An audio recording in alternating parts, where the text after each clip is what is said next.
तो कैसे हैं आप लोग। I welcome you all on your own YouTube channel board marks.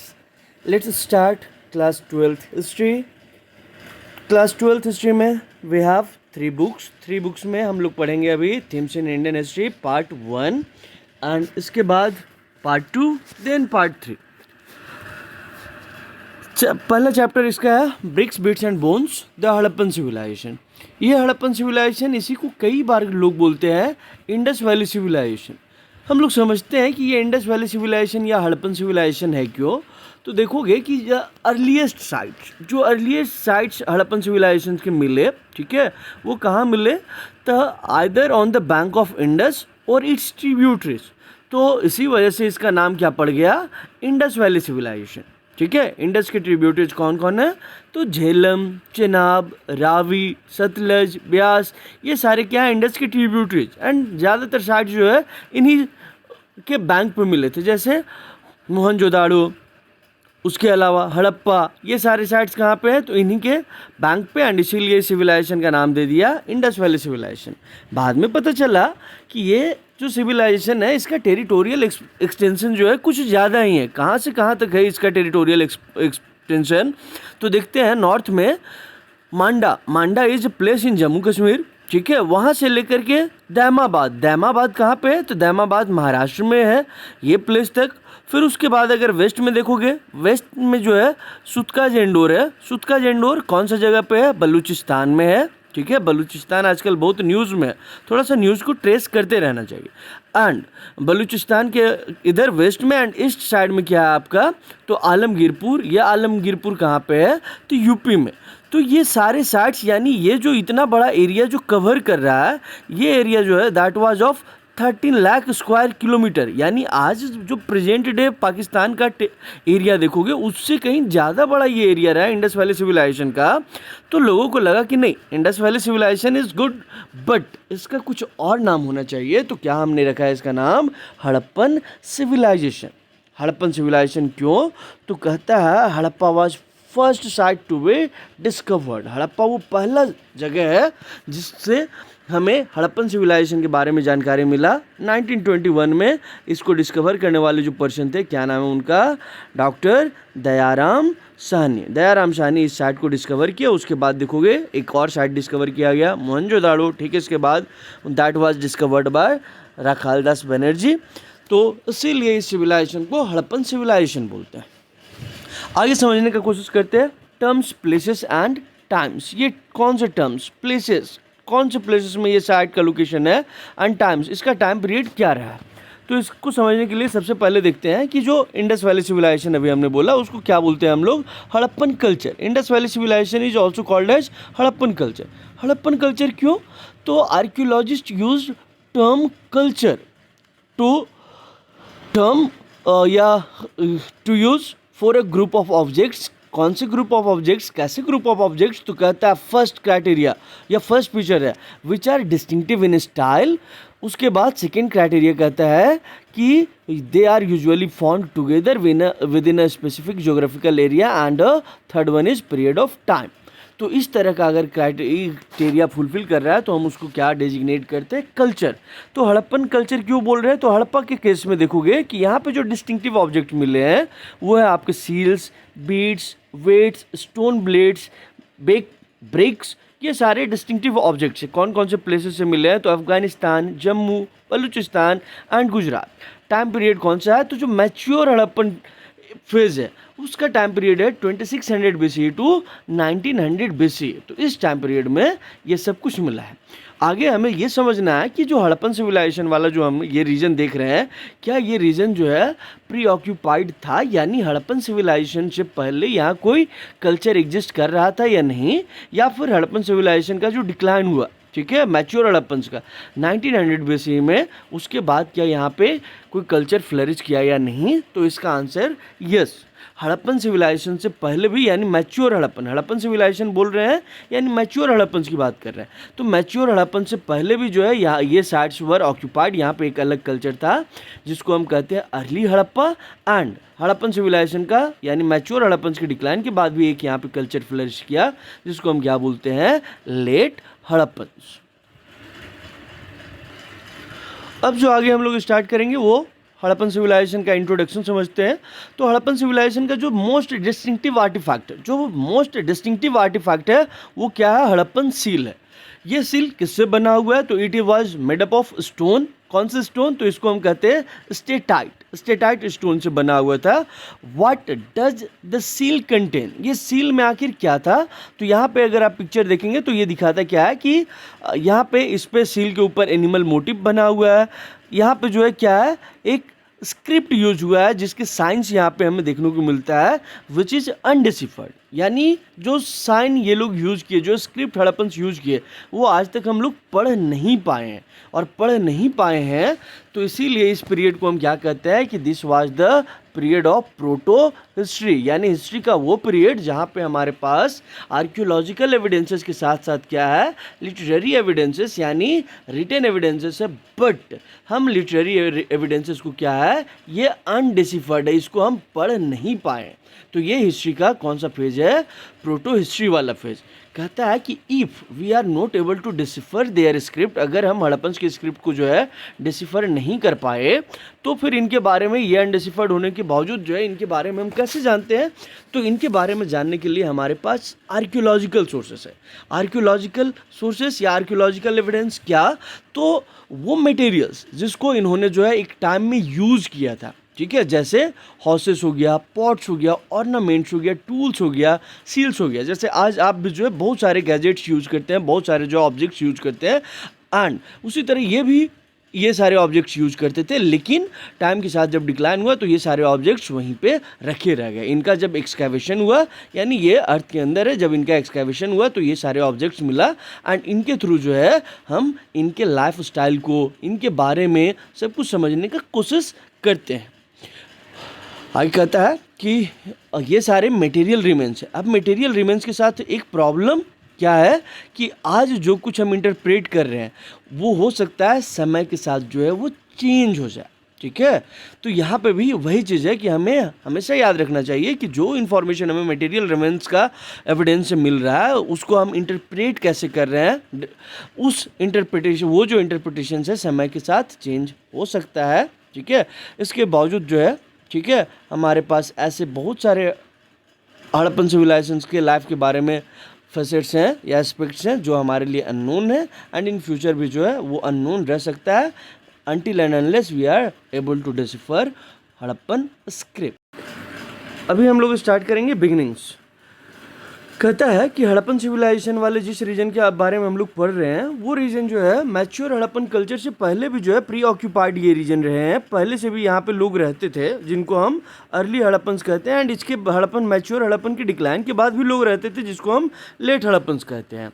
तो जो अर्ली हड़प्पन्स, इनका क्या फीचर्स रहा है, तो आप यहाँ पर देखेंगे कि इनका एक फीचर्स था कि इनका जो पॉटरी है वो क्या था, डिस्टिंक्टिव था, जो मैच्योर हड़प्पन से अलग था। साथ ही साथ हमें यहाँ पे और क्या एविडेंस देखने को मिलता है, तो अर्ली हड़प्पन्स में एग्रीकल्चर का एविडेंस, पेस्टोरलिज्म का एविडेंस, इसके अलावा कुछ क्राफ्ट्स का भी जो है एविडेंसेस देखने को मिलता है। कैसे कहते हैं कि ये सारे जो है मैच्योर हड़प्पन से अर्ली हड़प्पन डिफरेंट था, तो कहता है कि अगर आप मैच्योर हड़प्पन वाले देखेंगे तो वहाँ पे लार्ज सेटलमेंट्स है। यहाँ पे जो अर्ली हड़प्पन से वहाँ पे सेटलमेंट्स कैसा है, स्मॉल है, यहाँ पे कोई भी लार्ज बिल्डिंग्स देखने को नहीं मिलता है।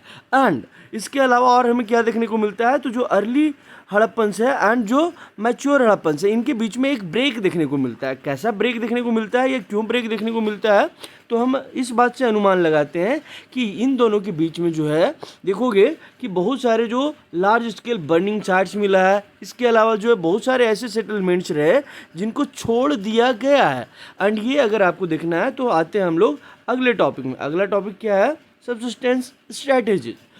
पहले समझते हैं कि आखिर सब्सिस्टेंस स्ट्रैटेजीज होता क्या है।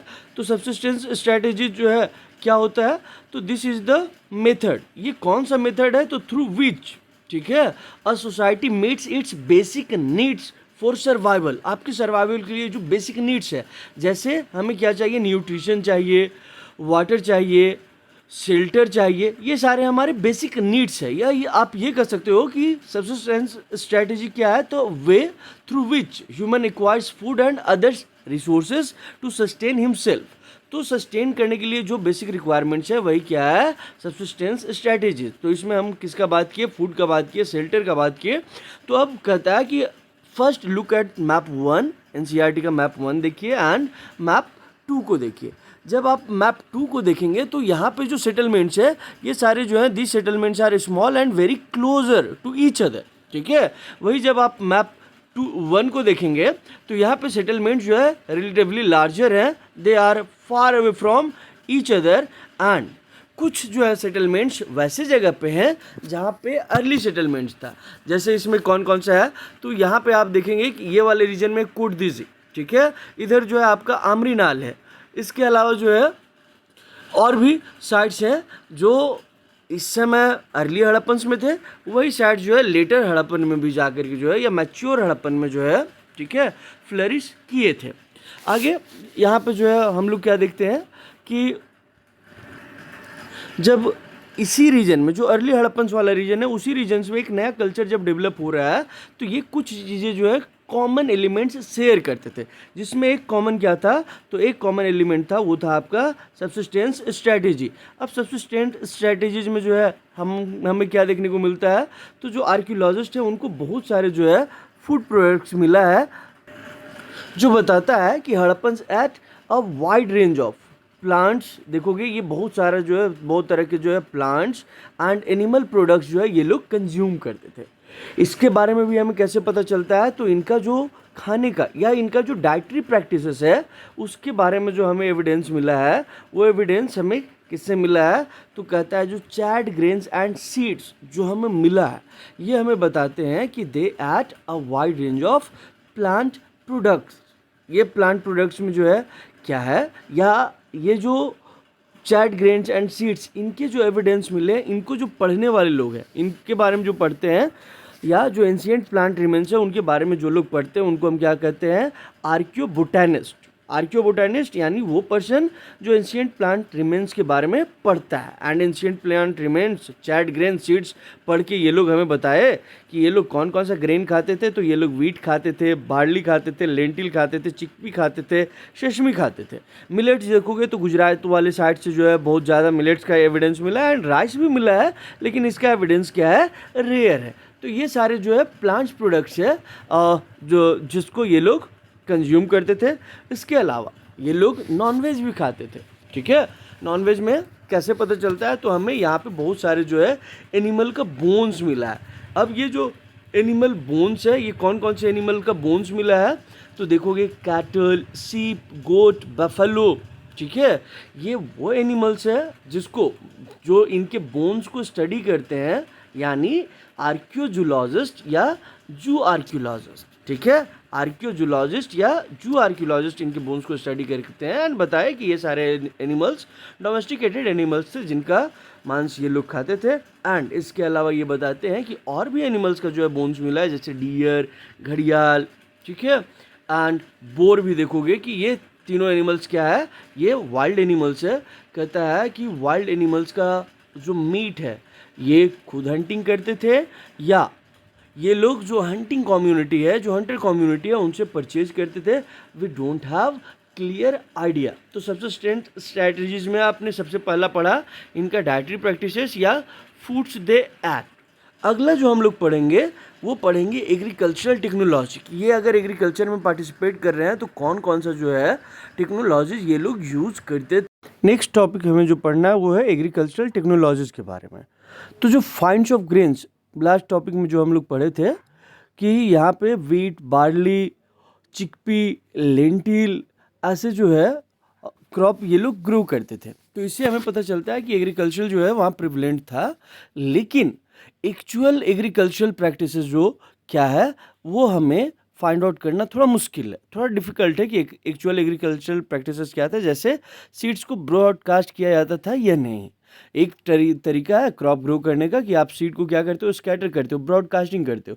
दूसरा तरीका क्या है कि हम ट्रांसप्लांटेशन करते हैं। किसी एक जगह पे जो है सीड का सैपलिंग्स ग्रो कर लिए एंड यहाँ से इसको ले जा करके जो है किसी एक प्लेस पे जो है हम क्या करते हैं, इसको ट्रांसप्लांट कर देते हैं। तो यहाँ पे पूछता है कि एक्चुअल एग्रीकल्चरल प्रैक्टिसेस क्या था। We don't have idea.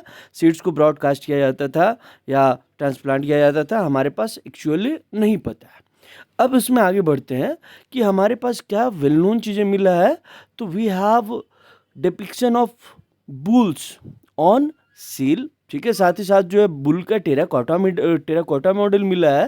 तो हिस्टोरियंस इसे एक्सट्रापोलेट करते हैं या अनुमान लगाते हैं कि bull was known to them and वो बुल का यूज किस लिए करते थे, तुम्हारा प्लॉइंग के लिए यूज करते थे। इसके अलावा अगर आप देखेंगे तो यही नहीं, बुल तो उनके लिए नोन था ही, बुल के साथ साथ जो है ये लोग जो है बहुत अच्छे से प्लॉ से वेल नोन थे, ठीक है। तो टेराकोटा मॉडल ऑफ प्लॉ कहाँ से मिला है, तो चोलिस्तान एंड बनावली, इसको आप याद रखेंगे, एमसीक्यूज में आता है कि terracotta models of plough have been found from the site of Cholistan and Banawali and they were well known from bull. कैसे हमें पता है, तो सील्स पे बुल का डिपिक्शन है, साथ ही साथ जो है बुल का टेराकोटा मॉडल भी मिला है, जो हमें ये इंडिकेट करता है कि ये लोग प्लॉइंग के लिए जो है बुल को यूज करते थे। इसके साथ साथ हमें जो है प्लॉट फील्ड का एविडेंस मिलता है। प्लॉट फील्ड का एविडेंस कहाँ मिलता है, कालीबंगन राजस्थान, ठीक है। जो हिस्टोरियंस इसको इंटरप्रेट करते हैं कि ये जो अर्ली हड़प्पन पीरियड रहा है उस समय का ये रहा, यानी अर्ली हड़प्पन लेवल से इसको क्या करते हैं, एसोसिएट करते हैं। इसके अलावा यहाँ पे और क्या देखने को मिलता है, तो 2 सेट्स ऑफ फरोज।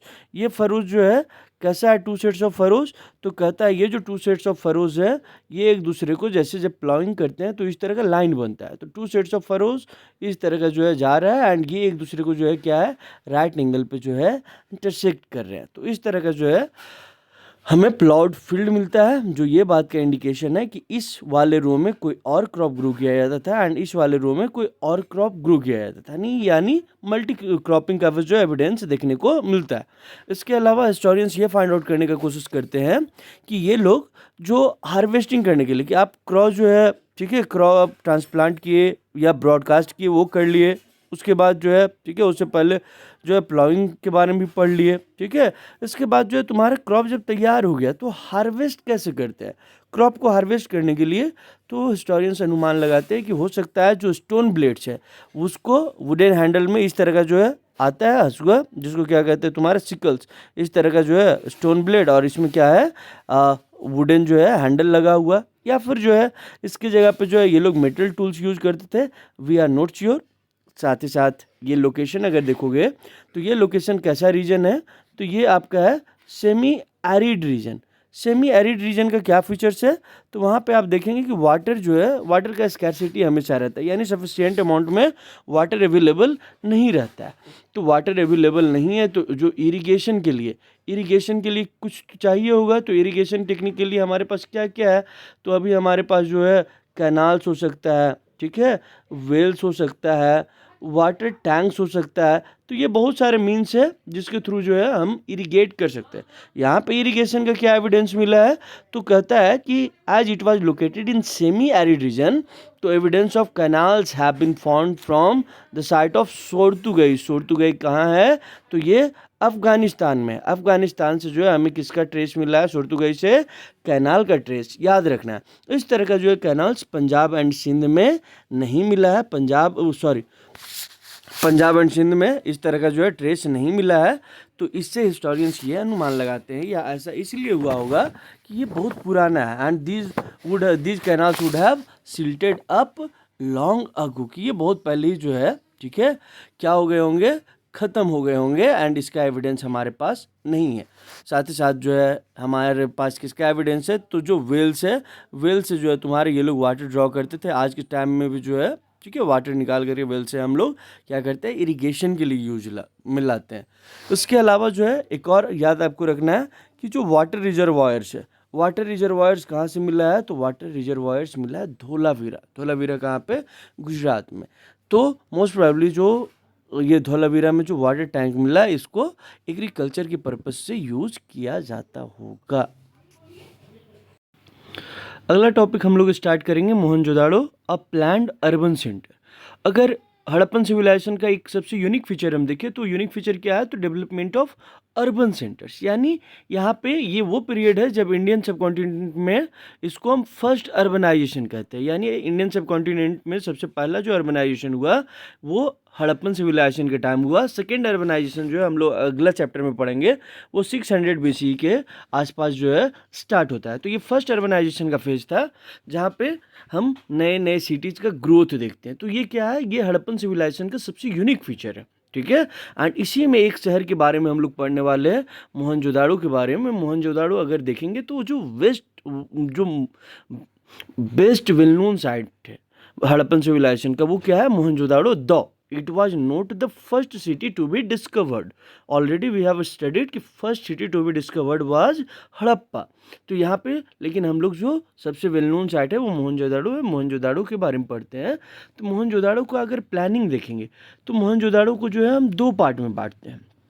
एक पार्ट जो एट हायर बट स्मॉलर, पहला क्या है आपका, हायर बट स्मॉलर, ठीक है। एंड सेकेंड क्या है, लोअर बट लार्जर, यानी पहला smaller but higher, second one is lower but larger.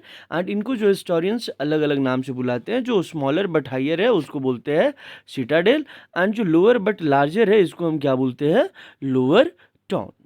ऐसा क्यों, इसके अलावा और भी कुछ कुछ फीचर्स हैं इनके, ठीक है। तो सिटाडेल जो है तुम्हारा सिटाडेल हायर क्यों है, तो सिटाडेल में अगर देखोगे जो बिल्डिंग्स जो बनाया गया है, ठीक है, वो कैसे बनाए गए हैं, तो ये रहा अर्थ लेवल, ठीक है। अर्थ लेवल के ऊपर जो है मड ब्रिक का प्लेटफॉर्म तैयार किया गया, एंड इस प्लेटफॉर्म के ऊपर जो है आपका इस तरह से जो है घर बनाया गया, ड्रेन्स बनाए गए, ठीक है, इधर। तो ये पूरा प्लानिंग के तहत बनाया गया। एंड ये जो मड ब्रिक का जो प्लेटफॉर्म सर्व कर रहा है, ये जो प्लेटफॉर्म है ये इसको क्या बनाता है, हायर बनाता है। ये जो सिटाडेल है इट वाज वॉल्ड, ठीक है। इसके अलावा और क्या है, तो एंड वर्ल्ड होने की वजह से इसको हम क्या कहते हैं कि इट वाज सेपरेटेड फ्रॉम जो लोअर टाउन है। लोअर टाउन से क्या है, ये अलग था फिजिकली, जो है ये वॉल दोनों को सेपरेट करता है। लोअर टाउन भी जो है इट वाज आल्सो वॉल्ड, ठीक है। लोअर टाउन में भी अगर आप देखेंगे तो कई सारे ऐसे बिल्डिंग्स है, सेवरल बिल्डिंग्स जो है तुम्हारा, these were built on platform. पहले मड ब्रिक का प्लेटफॉर्म बनाया एंड उसके बाद जो है उसके ऊपर बिल्डिंग्स बनाया, ठीक है। जो प्लेटफॉर्म क्या करता है, तो इट सर्व्स एज फाउंडेशन। उसके अलावा हम लोग देखते हैं कि यहाँ पे हड़प्पन सिविलाइजेशन में एक और क्या फीचर्स देखने को मिलता है, तो यहाँ पे लार्ज स्केल लेबर मोबिलाइजेशन देखने को मिलता है कि कोई एक पर्सन रहा होगा जिसने बहुत ज़्यादा लेबर को मोबिलाइज करवा करके इस तरह का जो प्लेटफॉर्म जिसके ऊपर बिल्डिंग एक्टिविटीज़ किए गए वो बनवाया होगा। ये कैसे पता चलता है, तो आज पर एक अनुमान लगाते हैं कि अगर एक labour 1 cubic metre of earth अगर इसको यहाँ से उठा करके इसको फाउंडेशन में लगाने के लिए अगर प्लेस करता हो, तो जो है तुम्हारा कितना लेबर रिक्वायर्ड हुआ होगा, तो कहता है 4 मिलियन जो है पर्सन डेज जो है रिक्वायर हुआ होगा इस तरह का प्लेटफॉर्म तैयार करके जो है सिटाडेल बनाने में। यानी this is indication of large scale of labour mobilisation. तो हड़प्पन सिविलाइजेशन का एक फीचर्स ये भी है कि यहाँ पे लार्ज स्केल मोबिलाइजेशन करके जो है इस तरह का प्लानिंग किया गया। आगे अगर आप देखेंगे कि ये जो प्लानिंग है क्या अपने हो गया या कोई जो है करने वाला था, तो देखोगे कोई ना कोई जो है एक अथॉरिटी जो डिसीजन लेता होगा, ठीक है, कि हमें प्लानिंग करके ये सारी चीज़ों को इम्प्लीमेंट करवाना है। एंड एक बार यहाँ पे देखोगे कि एक बार जब इस तरह का हम प्लेटफॉर्म बनवा लिए तो जितना बिल्डिंग्स एक्टिविटीज़ है, ठीक है, यहाँ पे हमें ड्रेनेज बनाना है या जो घर बनाना है, ठीक है, ये सारे जो है तुम्हारा रेस्ट्रिक्टेड, मतलब देखोगे कि these were restricted to a fixed area, ठीक है, ऑन द प्लेटफॉर्म के पर देखोगे कि एक फिक्स एरिया में जो है ये सारे बिल्डिंग एक्टिविटीज जो है तुम्हारा फिक्स कर दिया जाता था। एंड इससे ये हमें पता चलता है कि सेटलमेंट जो है पहले इम्प्लीमेंट किया जाता था एंड बाद में पहले प्लान किया जाता था, एंड देन इसको जो है इम्प्लीमेंट किया जाता था, ठीक है। एंड ये प्लानिंग अगर देखना है तो इस तरह का जो है अभी स्मार्ट सिटी प्रोजेक्ट जो है गवर्नमेंट लॉन्च की थी, ठीक है, उसमें भी इसी तरह से है कि आप क्या कर रहे हो, पहले जो है आप सिटी को प्लान कर रहे हो एंड उसके बाद जो है इम्प्लीमेंट कर रहे हो कि हमें कहाँ पे किस तरह का बिल्डिंग्स बनाना है, कहाँ पे गेम्स होगा, कहाँ पे पार्किंग होगा, सब कुछ। तो ये सारे प्लानिंग जो है ये लोग पहले ही कर रखे थे।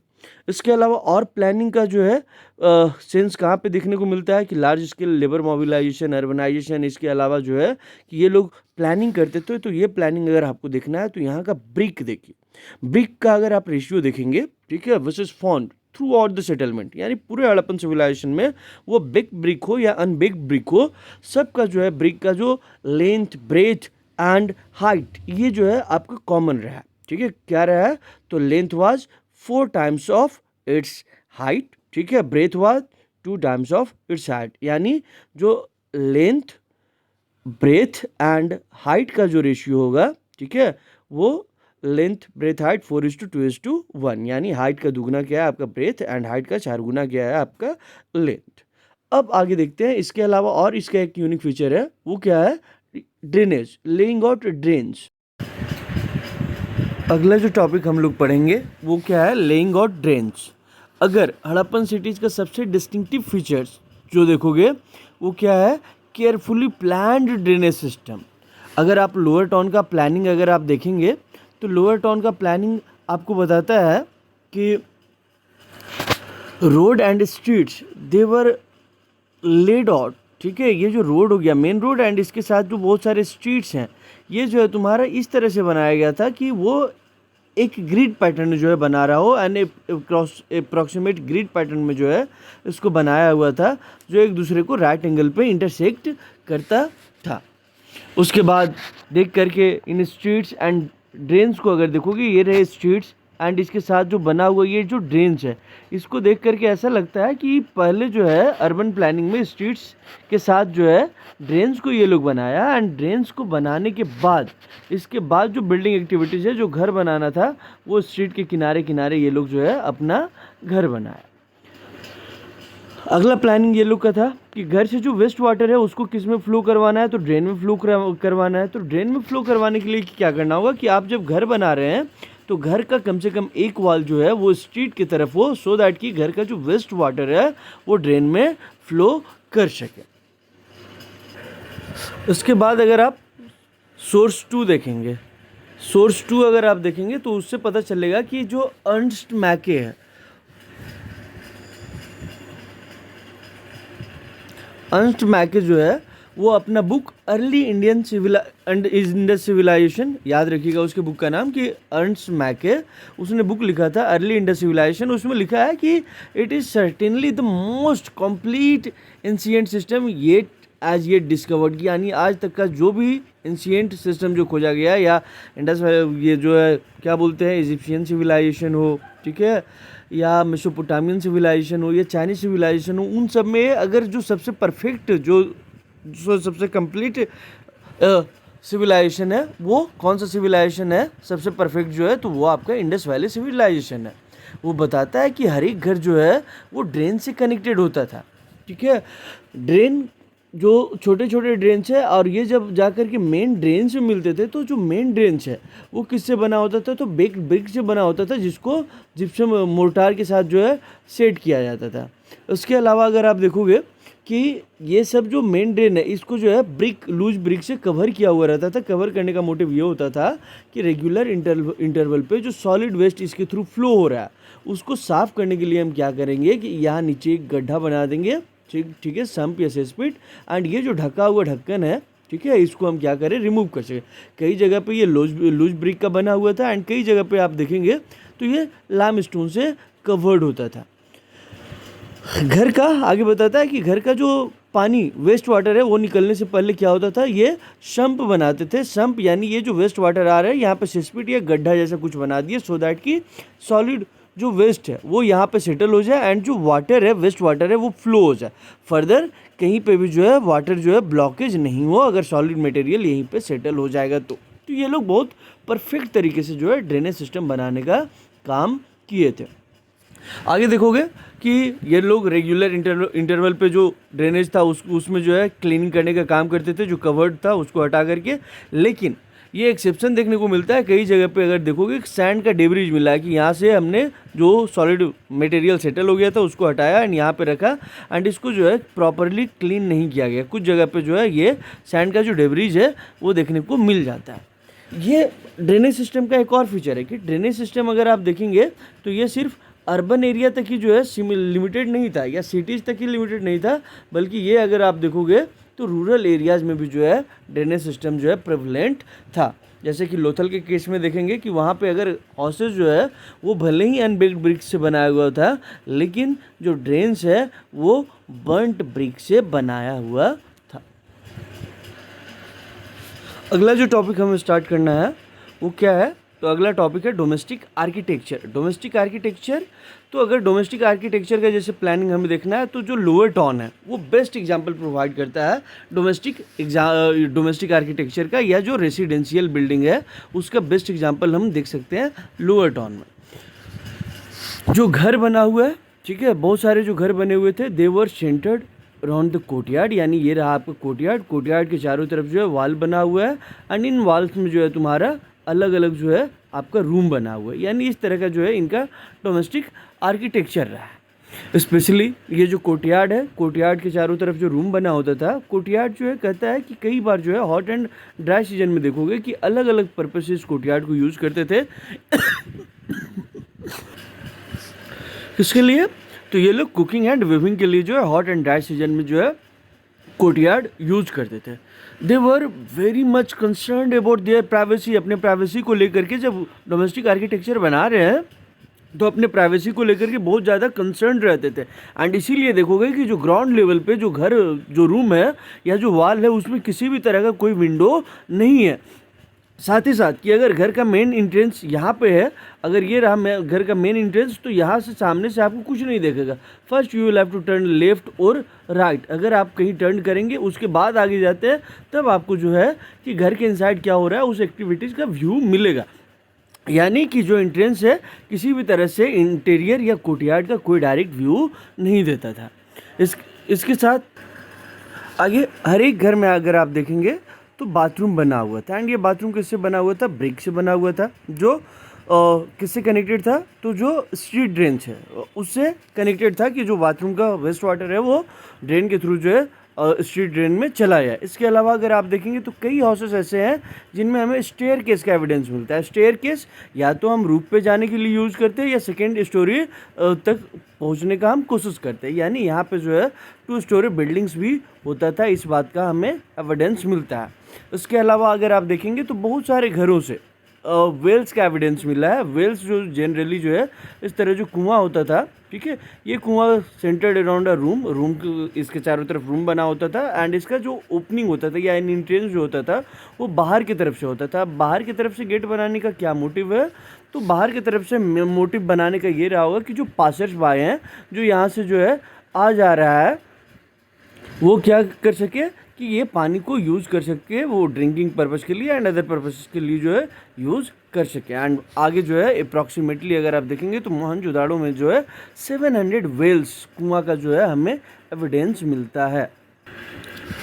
लोअर टाउन में अभी तक जो है हम लोग 2-3 चीज़ पढ़ चुके हैं। लोअर टाउन में जो है हम क्या पढ़े, और ड्रेनेज सिस्टम के बारे में पढ़े, रेसिडेंशियल बिल्डिंग के बारे में पढ़े। अब हम लोग पढ़ेंगे सीटाडेल के बारे में।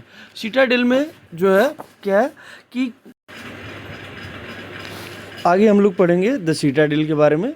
अगर पब्लिक पर्पस के लिए यूज़ होने वाले स्ट्रक्चर्स अगर आप देखेंगे तो वो हमें कहाँ से मिलता है, सीटाडेल में मिलता है। ये कौन कौन से पब्लिक पर्पस से यूज़ किए जाने वाले स्ट्रक्चर्स थे, तो एक जो है वेयर हाउस एंड दूसरा आपका क्या है, ग्रेट बाथ। वेयर हाउस का अगर स्ट्रक्चर आप देखेंगे तो उसका जो मैसिव लोअर ब्रिक पोर्शन जो है जो बना हुआ था, जो प्लेटफॉर्म जैसा बना हुआ था, वो स्टिल सर्वाइव कर रहा है, लेकिन इसके ऊपर का जो पोर्शन जो बना हुआ था वो क्या हो गया है, डिके कर गया। मोस्ट प्रोबेबली हिस्टोरियंस ऐसा अनुमान लगाते हैं कि ये जो ऊपर का पोर्शन बना हुआ था ये किससे बना हुआ था, वुड का, एंड बहुत समय हो गया तो वुड जो है डिके कर गया एंड ख़त्म हो गया। तो इसीलिए इसका जो लोअर ब्रिक पोर्शन है वो सर्वाइव कर रहा है एंड अपर पोर्शन नहीं है। ये आपका क्या है, आपका वेयर हाउस। एंड दूसरा क्या है आपका ग्रेट बाथ। ग्रेट बाथ क्या है, तो रेक्टेंगुलर टैंक। जैसे आप जाते हैं गर्मी के दिनों में स्पेशली कहाँ स्विमिंग पूल जाते हैं या वाटर पार्क जाते हैं तो वहाँ पे भी क्या होता है, इस तरह का एक रेक्टेंगुलर टैंक होता है, ठीक है। तो ग्रेट बात क्या है, तो rectangular tank in a courtyard, जो किससे सराउंडेड है, तो surrounded by corridor on it's four all sides.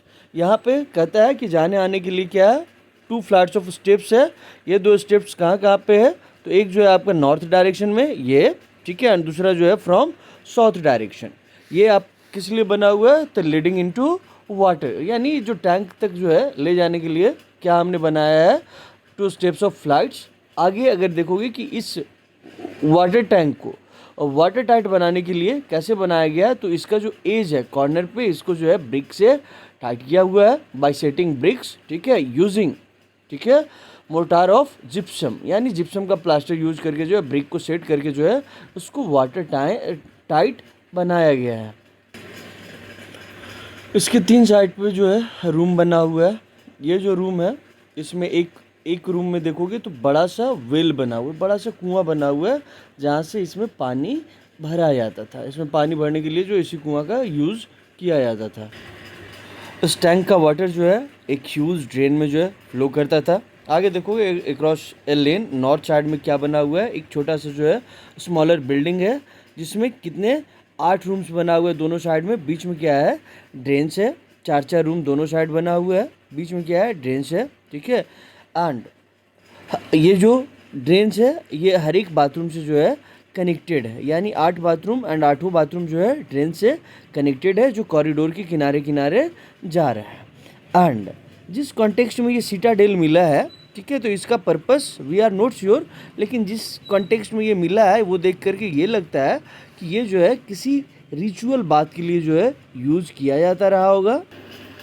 यही है आपका द सिटाडेल। एंड सिटाडेल में स्पेशली जो है ग्रेट बात, कई बार 3 नंबर का क्वेश्चन इस टॉपिक से आता है। Let's start one another topic, tracking social differences. Tracking social differences, जैसे हमारे बीच में जो अभी क्लास में पढ़ रहे हैं, ठीक है, सबका एक सोशल डिफरेंसेस होगा, इकोनॉमिक डिफरेंसेस होगा। Economic differences in the sense कि कोई अगर फ़ोन से क्लास अटेंड कर रहा है, कोई जो है लैपटॉप यूज़ कर रहे होंगे, फ़ोन में भी बहुत सारे वेराइटीज़ है, कोई आईफोन यूज़ कर रहे होंगे, कोई सैमसंग अल्ट्रा S25 यूज़ कर रहे होंगे, कोई जो है सिंपल सा कोई फ़ोन यूज़ कर रहे होंगे। तो जो मटेरियल्स हम यूज़ कर रहे हैं वो क्या बताता है कि हमारे जो इकोनॉमिक डिफरेंसेस है, तो हिस्टोरियंस या आर्कियोलॉजिस्ट यहाँ पे स्पेशली जो है वो जो सोशियो इकोनॉमिक डिफरेंसेस ट्रेस करने के लिए कुछ स्ट्रैटेजीज यूज़ करते हैं। एंड ये स्ट्रैटेजीज क्या है, तो सबसे पहला तरीका है कि हम उनके बरियल्स को देखें, जो पास्ट में रहे हैं उनके बरियल्स को देख करके हम उनके बीच का सोशियो इकोनॉमिक डिफरेंसेस जो है पता कर सकते हैं। ये कैसे पता चलता है, तो एक एग्जांपल हम लोग लेते हैं।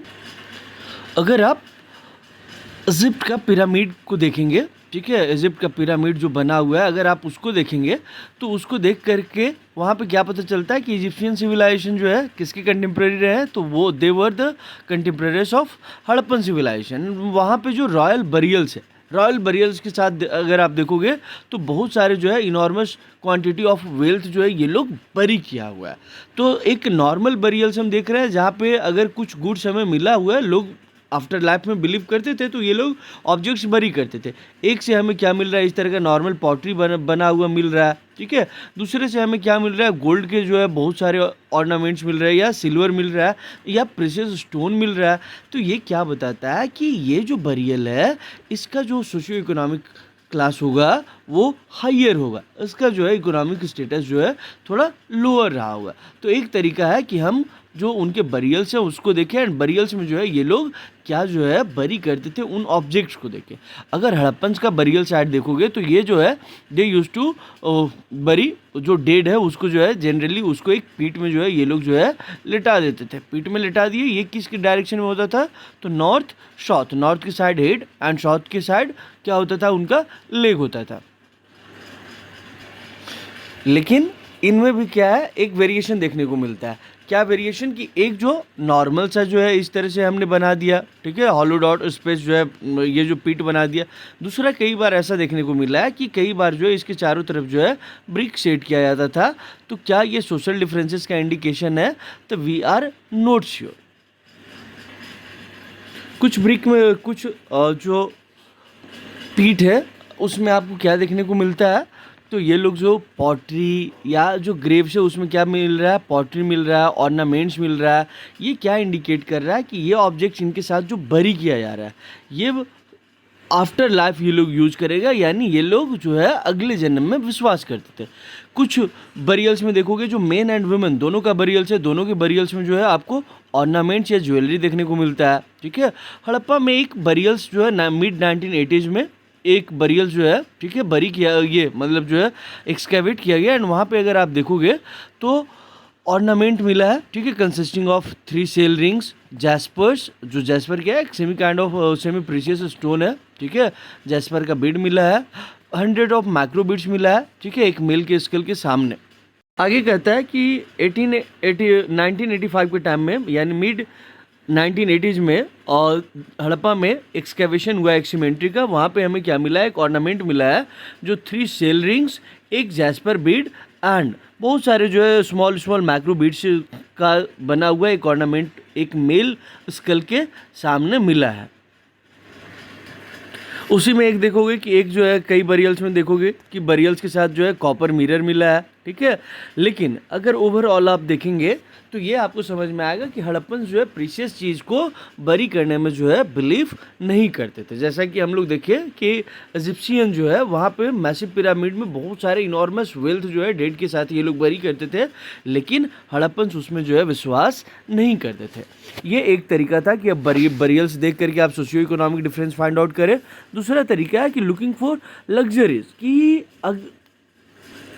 कि दूसरा तरीका जो है आप क्या सोशल डिफरेंसेस आइडेंटिफाई करने का कोशिश कर रहे हैं। तो इसके लिए आपको क्या करना होगा? जो आर्टिफैक्ट्स यानी जो मटेरियल्स ये लोग यूज़ किए हैं उसको आप पढ़िए, उसको समझिए, एंड उसके बाद जो है ये लोग आर्टिफैक्ट्स को 2 कैटेगरी में जो है क्लासीफाई करते हैं। एक जो है आपका यूटिलिटेरियन है एंड दूसरा क्या है आपका लग्जरीज है। जैसे आज के टाइम में हमें फ़ोन चाहिए, न्यूज़ सुनने के लिए चाहिए, इंटरटेन करने के लिए चाहिए, लोगों से जो है कनेक्टेड रहने के लिए चाहिए, लेकिन अब उसमें सैमसंग अल्ट्रा S25 चाहिए या आईफोन का जो है 15-16 प्रो हमें चाहिए। तो ये क्या इंडिकेट कर रहा है? ये लग्जरी इंडिकेट कर रहा है। एंड एक सिंपल कीपैड फ़ोन क्या इंडिकेट कर रहा है? कि वो यूटिलिटेरियन है, it is the need of the time. तो यहाँ पे भी जो है कि जो आर्टिफैक्ट्स जो है हम देखते हैं उसको पढ़ करके 2 कैटेगरी में डिफाइन करते हैं।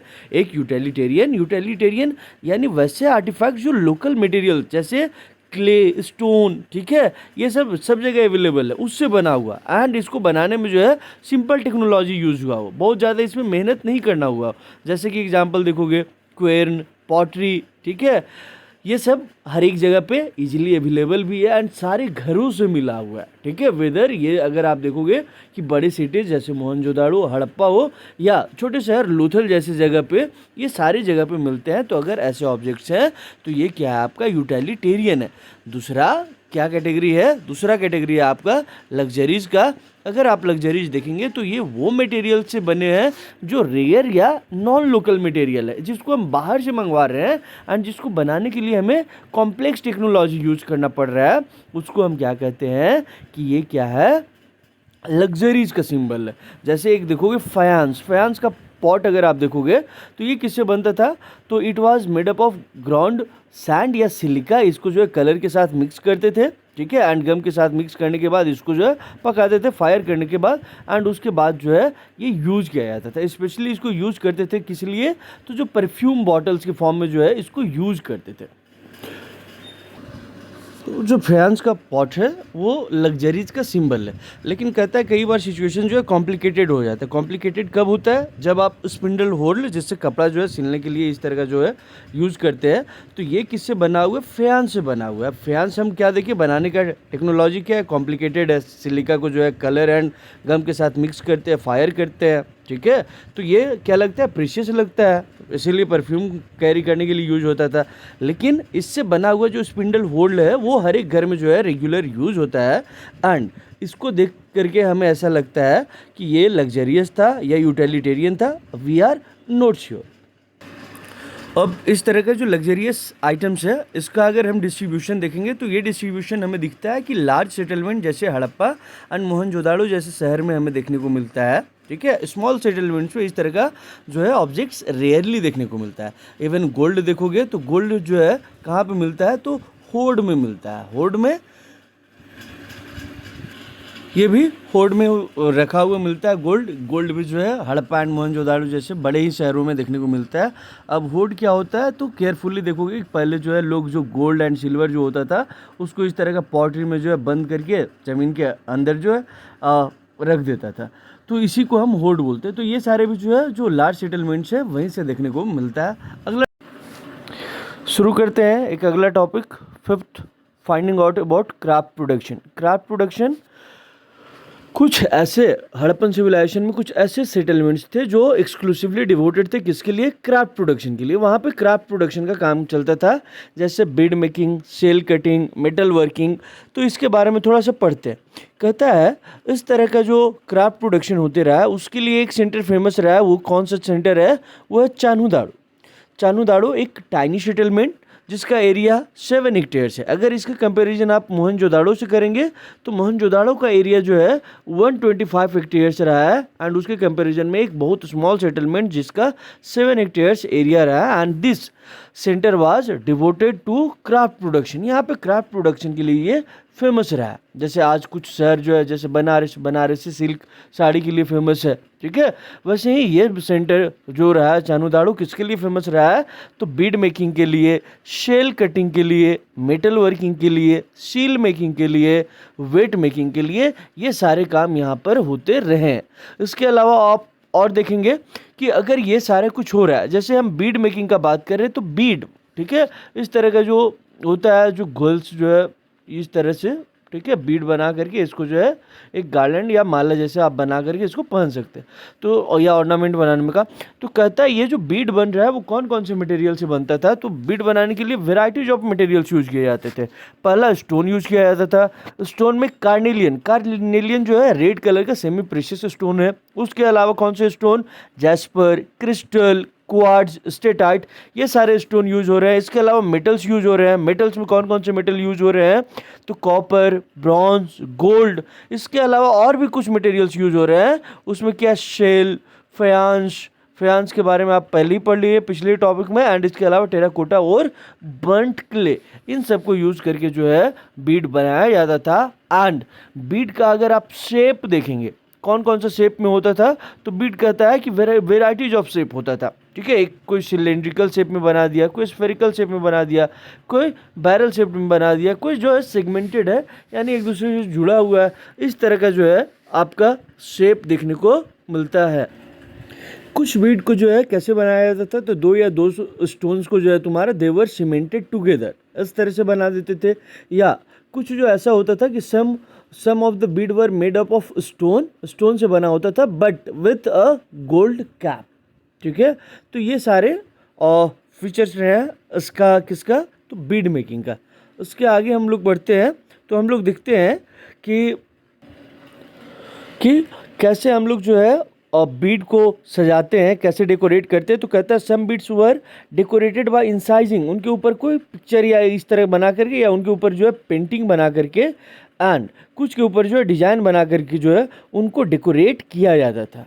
इसके आगे जब हम बीड बनाने का टेक्निक देखेंगे तो टेक्निक भी जो है बीड बनाने का जो है वो टेक्निक वेरी करता था। Technique varied as per their material, कि कौन सा मटेरियल यूज कर रहे हैं, ठीक है, उसके बेसिस पे डिपेंड करता था कि हम कैसा टेक्निक यूज करेंगे। जैसे अगर हम एग्जांपल लेते हैं स्टेटाइट क्या है, एक सॉफ्ट स्टोन है। ये स्टोन का क्या करते हैं, तो ये स्टोन से अगर बीड बनाना हो तो ये इतना सॉफ्ट है कि इसके ऊपर जो है इजीली हम लोग वर्क कर सकते हैं, इजीली इससे बीड बना सकते हैं। तो ये हो सकता है कि इससे मल्टीपल शेप दे सकते हैं।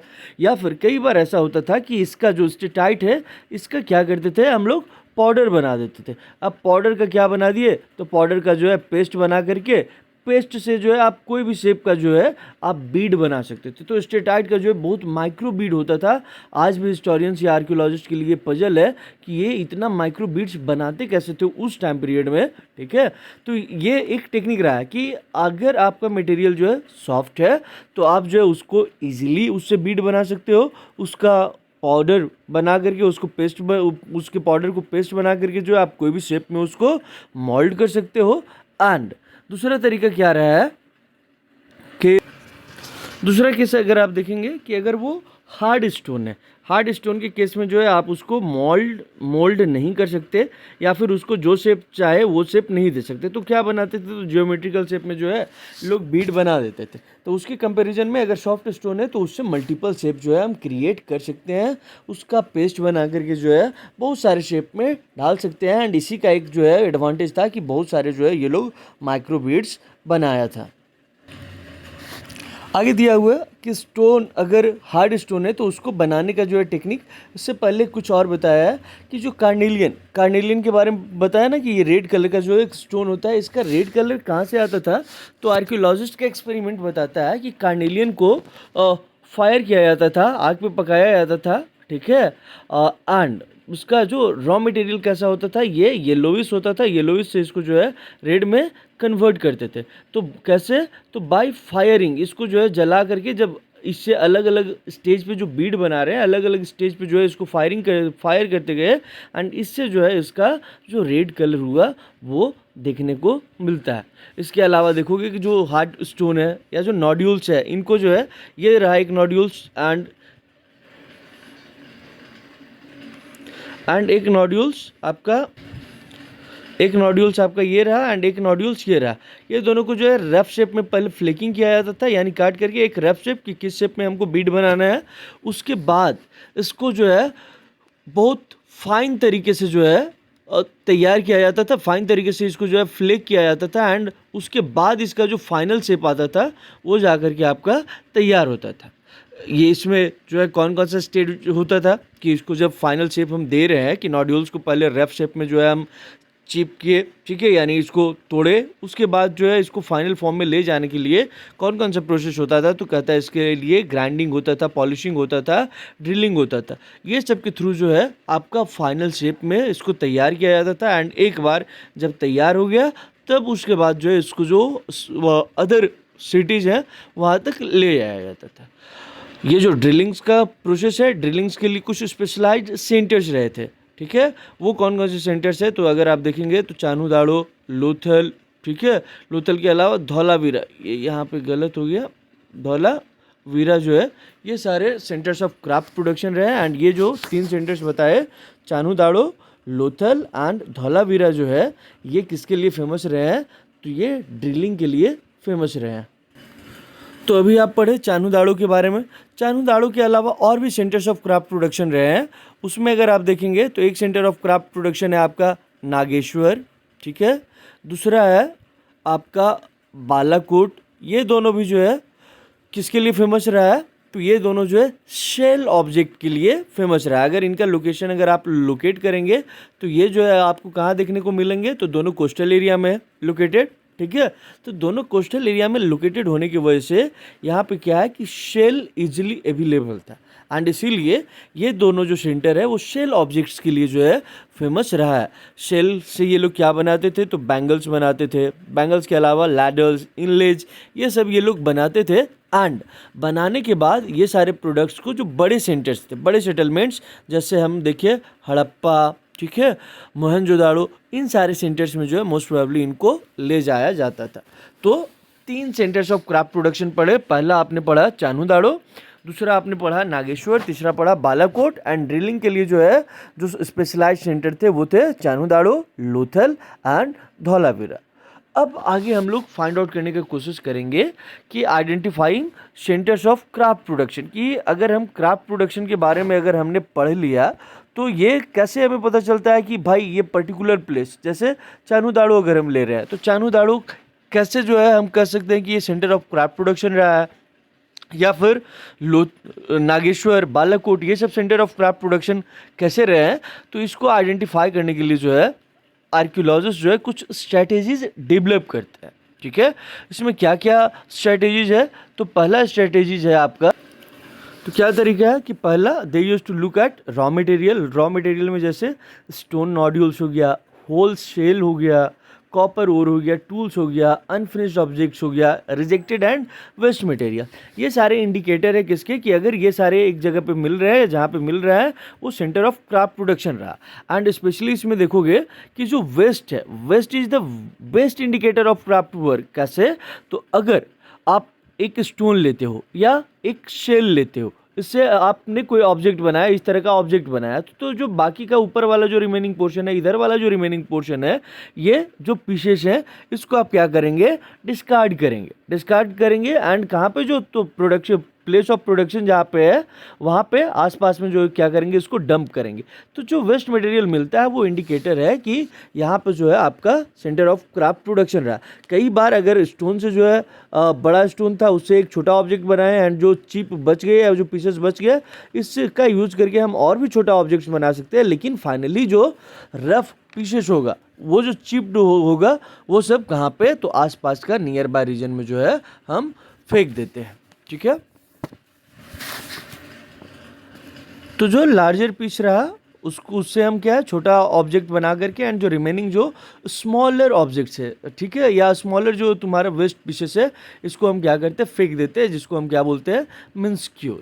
ठीक है, आगे अगर आपको ट्रेसेस देखना है तो ये जो ट्रेसेस है, जो मटेरियल्स के बारे में हम चर्चा किए, ठीक है, जो लेफ्ट जो है वेस्ट पीसेस है, ये ट्रेसेस क्या हमें सजेस्ट करते हैं कि apart from small specialised centres, craft production was also undertaken in large centers such as Mohenjodaro and Harappa, जैसे चानूदाड़ो, नागेश्वर, बालाकोट, ये सब जो है स्पेशलाइज्ड सेंटर्स रहे क्राफ्ट प्रोडक्शन के, small centres of craft production रहे। लेकिन इसके अलावा जो है ये जो ट्रेसेस है वो हमें बताते हैं कि क्राफ्ट प्रोडक्शन का वर्क जो है लार्जर सिटीज जैसे मोहनजोदाड़ो एंड हड़प्पा जैसे शहरों में भी किया जाता था। अब आगे हम लोग अगला टॉपिक जो पढ़ेंगे, 6th टॉपिक है, वो क्या है आपका, strategies for procuring raw materials. ठीक है, कि हमने अभी तक पढ़ा कि शेल बना रहे हैं, सेल ऑब्जेक्ट बना रहे हैं या बिड बना रहे हैं, तो बिड बनाने के लिए जो हमने पढ़ा स्टोन, ठीक है, वेराइटीज ऑफ मेटल्स, उसके अलावा और भी बहुत सारे क्ले, ये सारे जो कुछ पढ़ा, तो ये सारे मटेरियल्स को कैसे प्रोक्योर किया जाता, कहाँ से इन मटेरियल्स को जो है लाया जाता था, जिनको हम यूज़ करें क्राफ्ट प्रोडक्शन में, जैसे क्ले हो गया, स्टोन हो गया, मेटल्स हो गया, टिम्बर हो गया, शेल हो गया। तो कुछ ऑब्जेक्ट इसमें देखोगे तो some objects are locally available and कुछ हम क्या करते थे, ट्रेड करते थे, या फ्रॉम आउटसाइड, बाहर वाले जो कंट्रीज रहे हैं या फिर जो अदर स्टेट जो हड़प्पन सिविलाइजेशन के पार्ट नहीं थे, उनसे हम क्या करते थे, उसको ट्रेड करते थे। तो कुछ ऑब्जेक्ट जो है लोकली अवेलेबल है, जैसे क्ले हो गया, ठीक है, कुछ स्टोन्स भी हो गया एंड कुछ जो है हम बाहर से इंपोर्ट करते थे। ठीक है, ट्रेड होता था यहाँ भी। तो ये ट्रेड कैसे होता था, तो कहता है कि हमें जो है terracotta model of bullock cart मिला है। टेराकोटा मॉडल यानी टेराकोटा से बना हुआ बुलॉक कार्ट मिला है। यह क्या इंडिकेट करता है कि ट्रेड जो है लैंड के थ्रू होता था एंड जो ट्रांसपोर्टेशन का जो मेन मीन्स रहा था, जैसे आजकल जो है ट्रक हो गया है, जो गुड्स कैरियर जो ट्रेन हो गया, ये सब है, उसी तरह यहाँ पे जो है तुम्हारा कि जो ट्रेड करने के लिए जो हमारे पास जो मेन मीन्स ऑफ ट्रांसपोर्टेशन रहा है वो क्या है, बुलॉक कार्ट। बुलॉक कार्ट कैसे, तो इसका टेराकोटा मॉडल जो है मिला है एंड वो सपोर्ट करता है कि इसको जो है लैंड रूट के थ्रू ट्रेड करने के लिए यूज किया जाता था। इसके अलावा अगर आप देखोगे तो रिवराइन रूट्स के थ्रू भी ट्रेड किया जाता था। इसके अलावा जो कोस्टल एरियाज है, कोस्टल रूट्स भी जो है प्रोबेबली ट्रेड के लिए यूज किया जाता था। एंड ये कैसे पता चलता है, तो बोट एंड शिप का इमेज अगर आप देखोगे तो सील पे बना हुआ मिला है। तो ये जो बोट एंड सील का जो इमेज मिला है, ये क्या बताता है हमें कि यहाँ पे जो है रिवराइन के थ्रू भी ट्रेड होता था, कोस्टल एरियाज के थ्रू भी ट्रेड होता था एंड लैंड के थ्रू भी जो है तुम्हारा ट्रेड होता था। अगला जो टॉपिक है वो क्या है, strategies for procuring materials such as clay, stone, metal, timber, shell. And इसमें जो है अगला जो टॉपिक है वो क्या है, material firms the sub continent and beyond. कौन कौन से मटेरियल जो है लोकली अवेलेबल थे, तो पढ़े क्ले, ये सब जो है लोकली अवेलेबल थे, कुछ जो है तुम्हारे बाहर से लाते थे, कैसे लाते थे उसके बारे में देखते हैं। क्या क्या स्ट्रेटेजीज रहे हैं मेटल्स प्रोक्योर करने के लिए, तो मटेरियल्स फ्रॉम सब कॉन्टिनेंट एंड बियॉन्ड, ये लोग जो है कुछ चीज़ें जो है इंडिया से ही जो है तुम्हारा फाइंड आउट कर ले रहा था, कुछ चीज़ें जो है बाहर से ये लोग मंगवा रहे थे, या हड़प्पन सिविलाइजेशन के जो बियॉन्ड के रीजन है उनसे जो है ये लोग इंपोर्ट कर रहे थे। तो इसके लिए जो है मेटल प्रोक्योर करने के लिए जो है ये लोग सबसे पहला स्ट्रेटेजी अडॉप्ट किया कि जहाँ पे सोर्स ऑफ मटेरियल है, जहाँ पे सोर्स ऑफ मेटल है, वहीं पे हम क्या करें, जो सेंटर ऑफ क्राफ्ट प्रोडक्शन है इस्टेब्लिश करें। जैसे झारखंड हम लोग देखते हैं ना, मिनरल्स के लिए जो है बहुत ज़्यादा फेमस है, ठीक है। वैसे ही अगर ये लोग क्या देखा कि जो नागेश्वर एंड बालाकोट जो पढ़े दोनों के बारे में, ये near the coast available, near the coast located है। यहाँ पे क्या शेल इजीली अवेलेबल था, तो शेल ऑब्जेक्ट बनाने के लिए जो है वहीं बगल में जो है ये लोग centre of craft production Nageshwar and Balakot establish कर दिया। उसी तरह देखोगे लैपिस लाजुली, ये एक जो है तुम्हारा प्रीशियस ब्लू कलर का स्टोन है। ठीक है, ये स्टोन कहाँ से मिलता था? सुरतुगई। सुरतुगई कहाँ पे? अफगानिस्तान में। पहले ही पढ़े कि यहाँ से जो है ट्रेस ऑफ कैनाल देखने को मिला है, ये याद रखिएगा। तो यहाँ पे जो है लैपिस लाजुली के सोर्स के नियर हमने क्या किया? ठीक है, सुरतुगई को यहाँ पे जो है लैपिस लाजुली के प्रोडक्शन के लिए यहाँ पे एक क्राफ्ट प्रोडक्शन सेंटर इस्टेब्लिश कर दिया।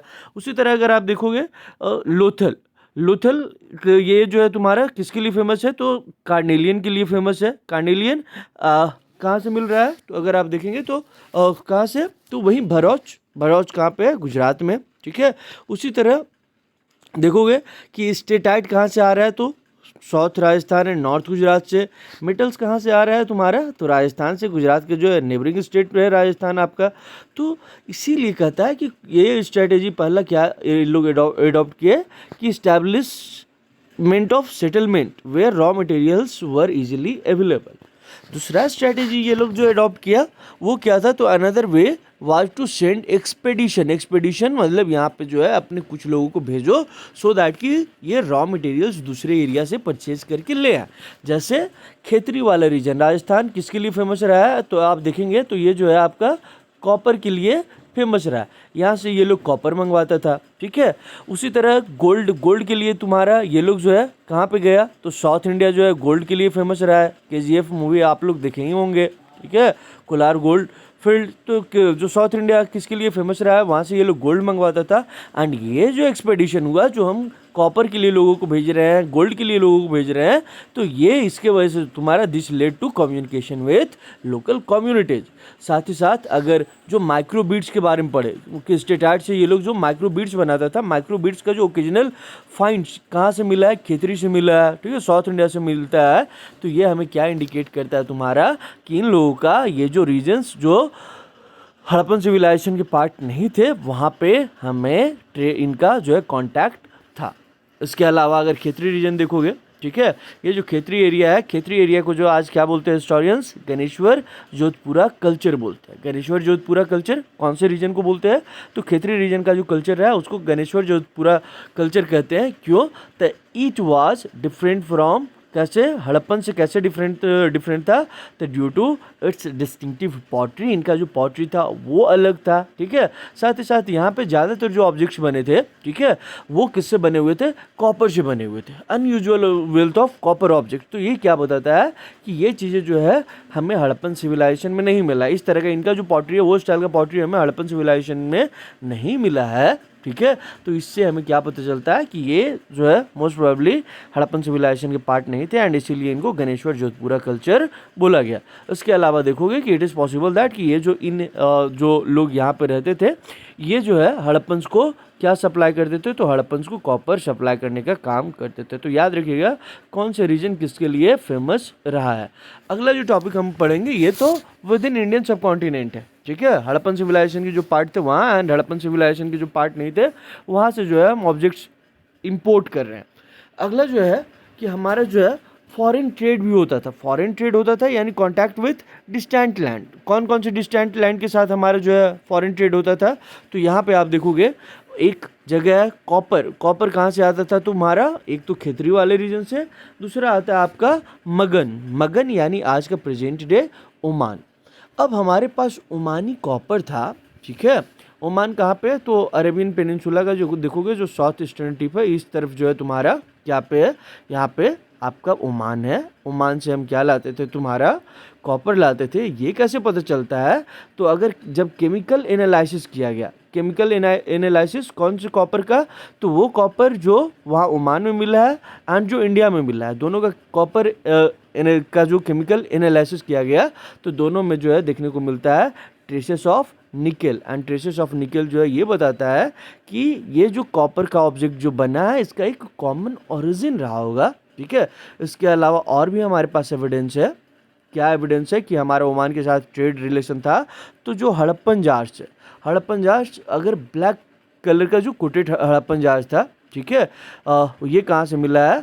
ओमानी साइट से मिला है। एंड ओमानी साइट जो है तुम्हारा, ओमानी साइट में हड़प्पन जार जो है ब्लैक कलर का, ठीक है, जो कोटेड जार है वो ऐसे ही नहीं चला गया, ठीक है। मोस्ट प्रोबेबली जो उसको देख करके जो है तुम्हारा इसके ऊपर जो है थिक कलर का कोटिंग किया हुआ है। ये जो इस तरह का जो जार बना हुआ है, ठीक है, इसके ऊपर जो है थिक कोटिंग किया हुआ है। एंड ये क्या सजेस्ट करता है? ये सजेस्ट करता है कि इसमें मोस्ट प्रोबेबली लिक्विड जो है ले जाया जाता था। एंड लिक्विड का पर्कुलेशन यानी ये जो रीशन है, इसके लिए जो इसके ऊपर जो है अगर देखोगे तो थिक ब्लैक कोटिंग जो है तुम्हारा किया जाता था। ब्लैक क्ले जो है तुम्हारे इसके ऊपर कोट किया जाता था। तो ये तो अपने पैर हाथ था नहीं कि चला गया। तो ये अगर हम हड़प्पन से यहाँ भेज रहे हैं तो हड़प्पन से ऑब्वियस सी बात है कि इसके बदले में कुछ मंगवाते थे। एंड क्या मंगवाते थे? तो कॉपर मंगवाते थे। इसमें कौन सा लिक्विड ले जाया जाता था, ठीक है, we don't have exact idea. लेकिन ये हमें ज़रूर पता है कि ये एविडेंस ये काफ़ी है शो करने के लिए कि हमारा ओमान के साथ ट्रेड रिलेशन था। इसी तरह अगर देखोगे आपका तो हमें किसका एविडेंस मिलता है? तो हमारा जो ट्रेड रिलेशंस है, मेसोपोटामियन टेक्स्ट अगर आप देखोगे कि जो मेसोपोटामियन सिविलाइजेशन रहा है 11th क्लास में जिसके बारे में आप लोग पढ़े हैं, कहता है कि मेसोपोटामियन टेक्स्ट हमें क्या इंडिकेट करता है? दे आर ट्रेड विथ मगन। मगन यानी जो आज का ओमान रीजन है, दिलमन आज का जो बहरीन जो तुम्हारा गल्फ कंट्री, उसके बारे में। एंड साथ ही साथ मेलुहा यानी आज का जो हड़प्पन सिविलाइजेशन रहा है, ठीक है। ओमान किसके लिए ट्रेड करते थे? ये लोग कॉपर के लिए ट्रेड करते थे, ठीक है। एंड जो कॉपर कहाँ से मिला है? मेसोपोटामिया से मिला है। वही कॉपर ओमान से मिला है, वही कॉपर हड़प्पा से मिला है। तीनों में किसका ट्रेस कॉमन है? तो तीनों में निकेल का जो ट्रेस है वो कॉमन है। तो ये इंडिकेट करता है कि तीनों के बीच में ट्रेड रिलेशन था। इसके अलावा जो है तुम्हारा ये लोग मेंशन करते हैं मेसोपोटामियंस मेलुहा रीजन से जो है ये लोग कार्नेलियन मंगवा रहे हैं। एंड मेलुहा मोस्ट प्रोबेबली कौन सा रीजन था? तो आज का जो हड़प्पन रीजन है, ठीक है, यहाँ से। और भी ये लोग क्या मंगवाते थे? तो लैपिस लाजुली जो ब्लू कलर का जो प्रेशियस स्टोन बताए, कॉपर, ठीक है, खेतरी वाला रीजन का copper, gold south Indian, and जो वुड जो है तुम्हारा, ठीक है, गंगा वाले रीजन में। तो ये सब ये लोग वहाँ पे इंपोर्ट करते थे। एंड हम लोग इसका जो है एक्सपोर्ट मेसोपोटामियन सिविलाइजेशन में करते थे। इसके अलावा अगर और भी देखोगे तो जो कॉमन चीज़ें है, जैसे एक जो है पिक्चर में दिया हुआ है बुक में आपका, एक सिलेंड्रिकल सील दिया हुआ है, ठीक है, उसके ऊपर हम्प्ड बुल है। हम्प्ड बुल का कॉन्सेप्ट कहाँ पे देखे थे? तो वो मेसोपोटामिया इंडस रीजन में हम्प्ड बुल का कॉन्सेप्ट है, ठीक है, जिसके बारे में आगे हम लोग पढ़ेंगे मेसोपोटामियंस का रिलीजन के बारे में, तब हमें समझ में आएगा। तो ये जो humped bull typical of Indus region रहा, यही हम्प्ड बुल का जो है तुम्हारा देखोगे जो मेसोपोटामियन का सिलेंड्रिकल सेल है, सिलेंड्रिकल सेल पे जो है तुम्हारा हम्प्ड बुल बना दिया है। तो ये क्या इंडिकेशन है कि ये एक दूसरे को जानते थे। इसके अलावा और जो है कि जो लॉन्ग डिस्टेंस ट्रेड के बारे में बताता है वो देखोगे Harappan seals, weight, dice, beads, ये सब जो है क्या बताता है कि हमारा फॉरेन ये जो मेसोपोटामियंस के साथ ट्रेड रिलेशन था। मेसोपोटामियन सील्स में एक और चीज़ देखोगे कि मेसोपोटामियन स्मिथ जो है मेलुहा के बारे में क्या बताता है तुम्हारा कि मे योर हाजा बर्ड जो है, ठीक है, क्या रहे? तो मे योर हाजा bird may its call be heard in the royal palace, यानी आपका जो बर्ड है, ठीक है, may your bird be the हाजा बर्ड, आपका बर्ड कौन सा बर्ड हो? हाजा बर्ड हो, ठीक है। इसका आवाज़ जो आपका पैलेस है, जो रॉयल किंग है उसका पैलेस तक जो है इसको सुनाई पड़े, ठीक है।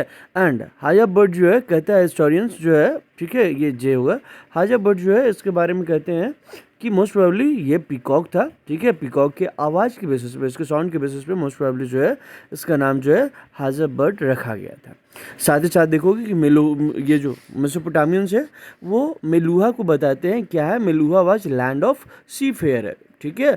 तो मोस्ट प्रोबेबली हमारे जो ट्रेड होता था इनके साथ, तो जो सील है उसके ऊपर जो देखोगे तो बोट का इमेज मिला हुआ है, ठीक है।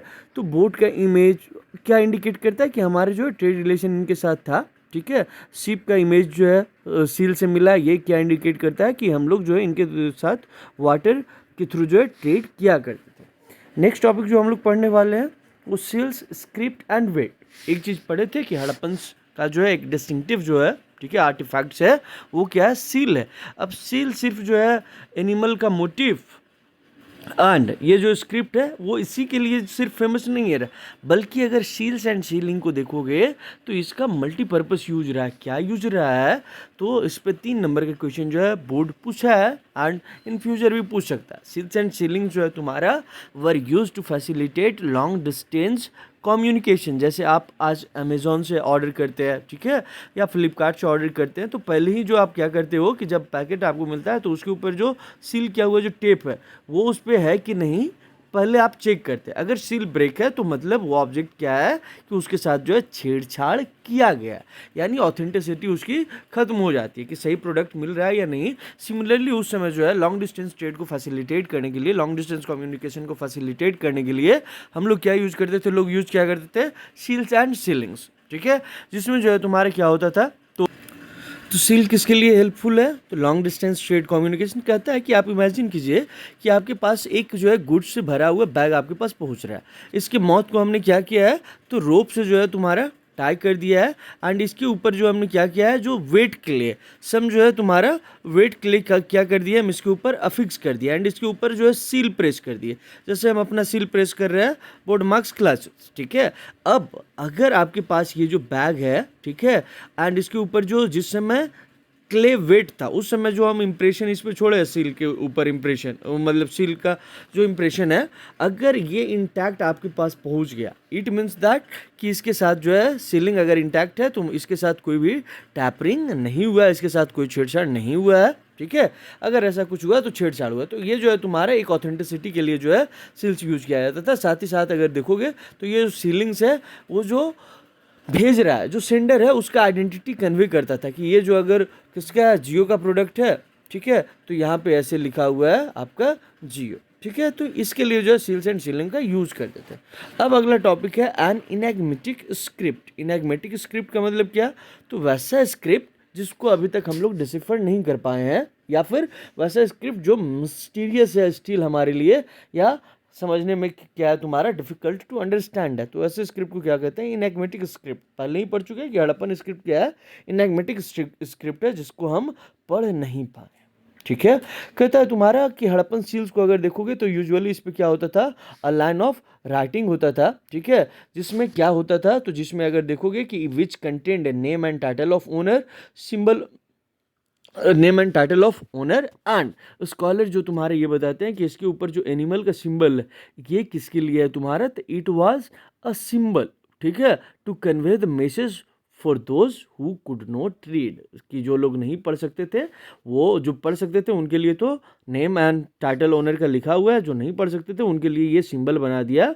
क्या है? बुल का सिंबल, ये जो एनिमल मोटिव बनाना है वो दे दिया। आगे देखोगे कि जो इंस्क्रिप्शंस मिला है, ठीक है, ये ज़्यादातर इंस्क्रिप्शन जो मिले हड़प्पन इंस्क्रिप्शन ये शॉर्ट है एंड जो सबसे लॉन्गेस्ट है, जो सबसे लॉन्गेस्ट इंस्क्रिप्शन मिला है उसमें देखोगे 26 साइंस इसमें जो है तुम्हारा दिया हुआ है, विच इज़ अनडिसिफर्ड टिल डेट।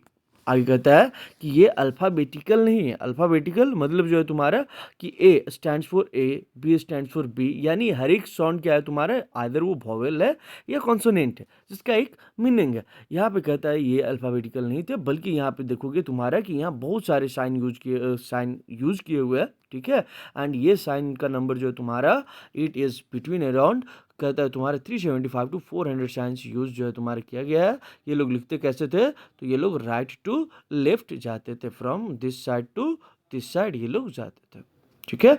ये कैसे पता चलता है कि हाउ डू वी नो कि they use to write from right to left? तो जो इन्होंने लिखा है वो इस तरह से लिखा है, हम लिख रहे हैं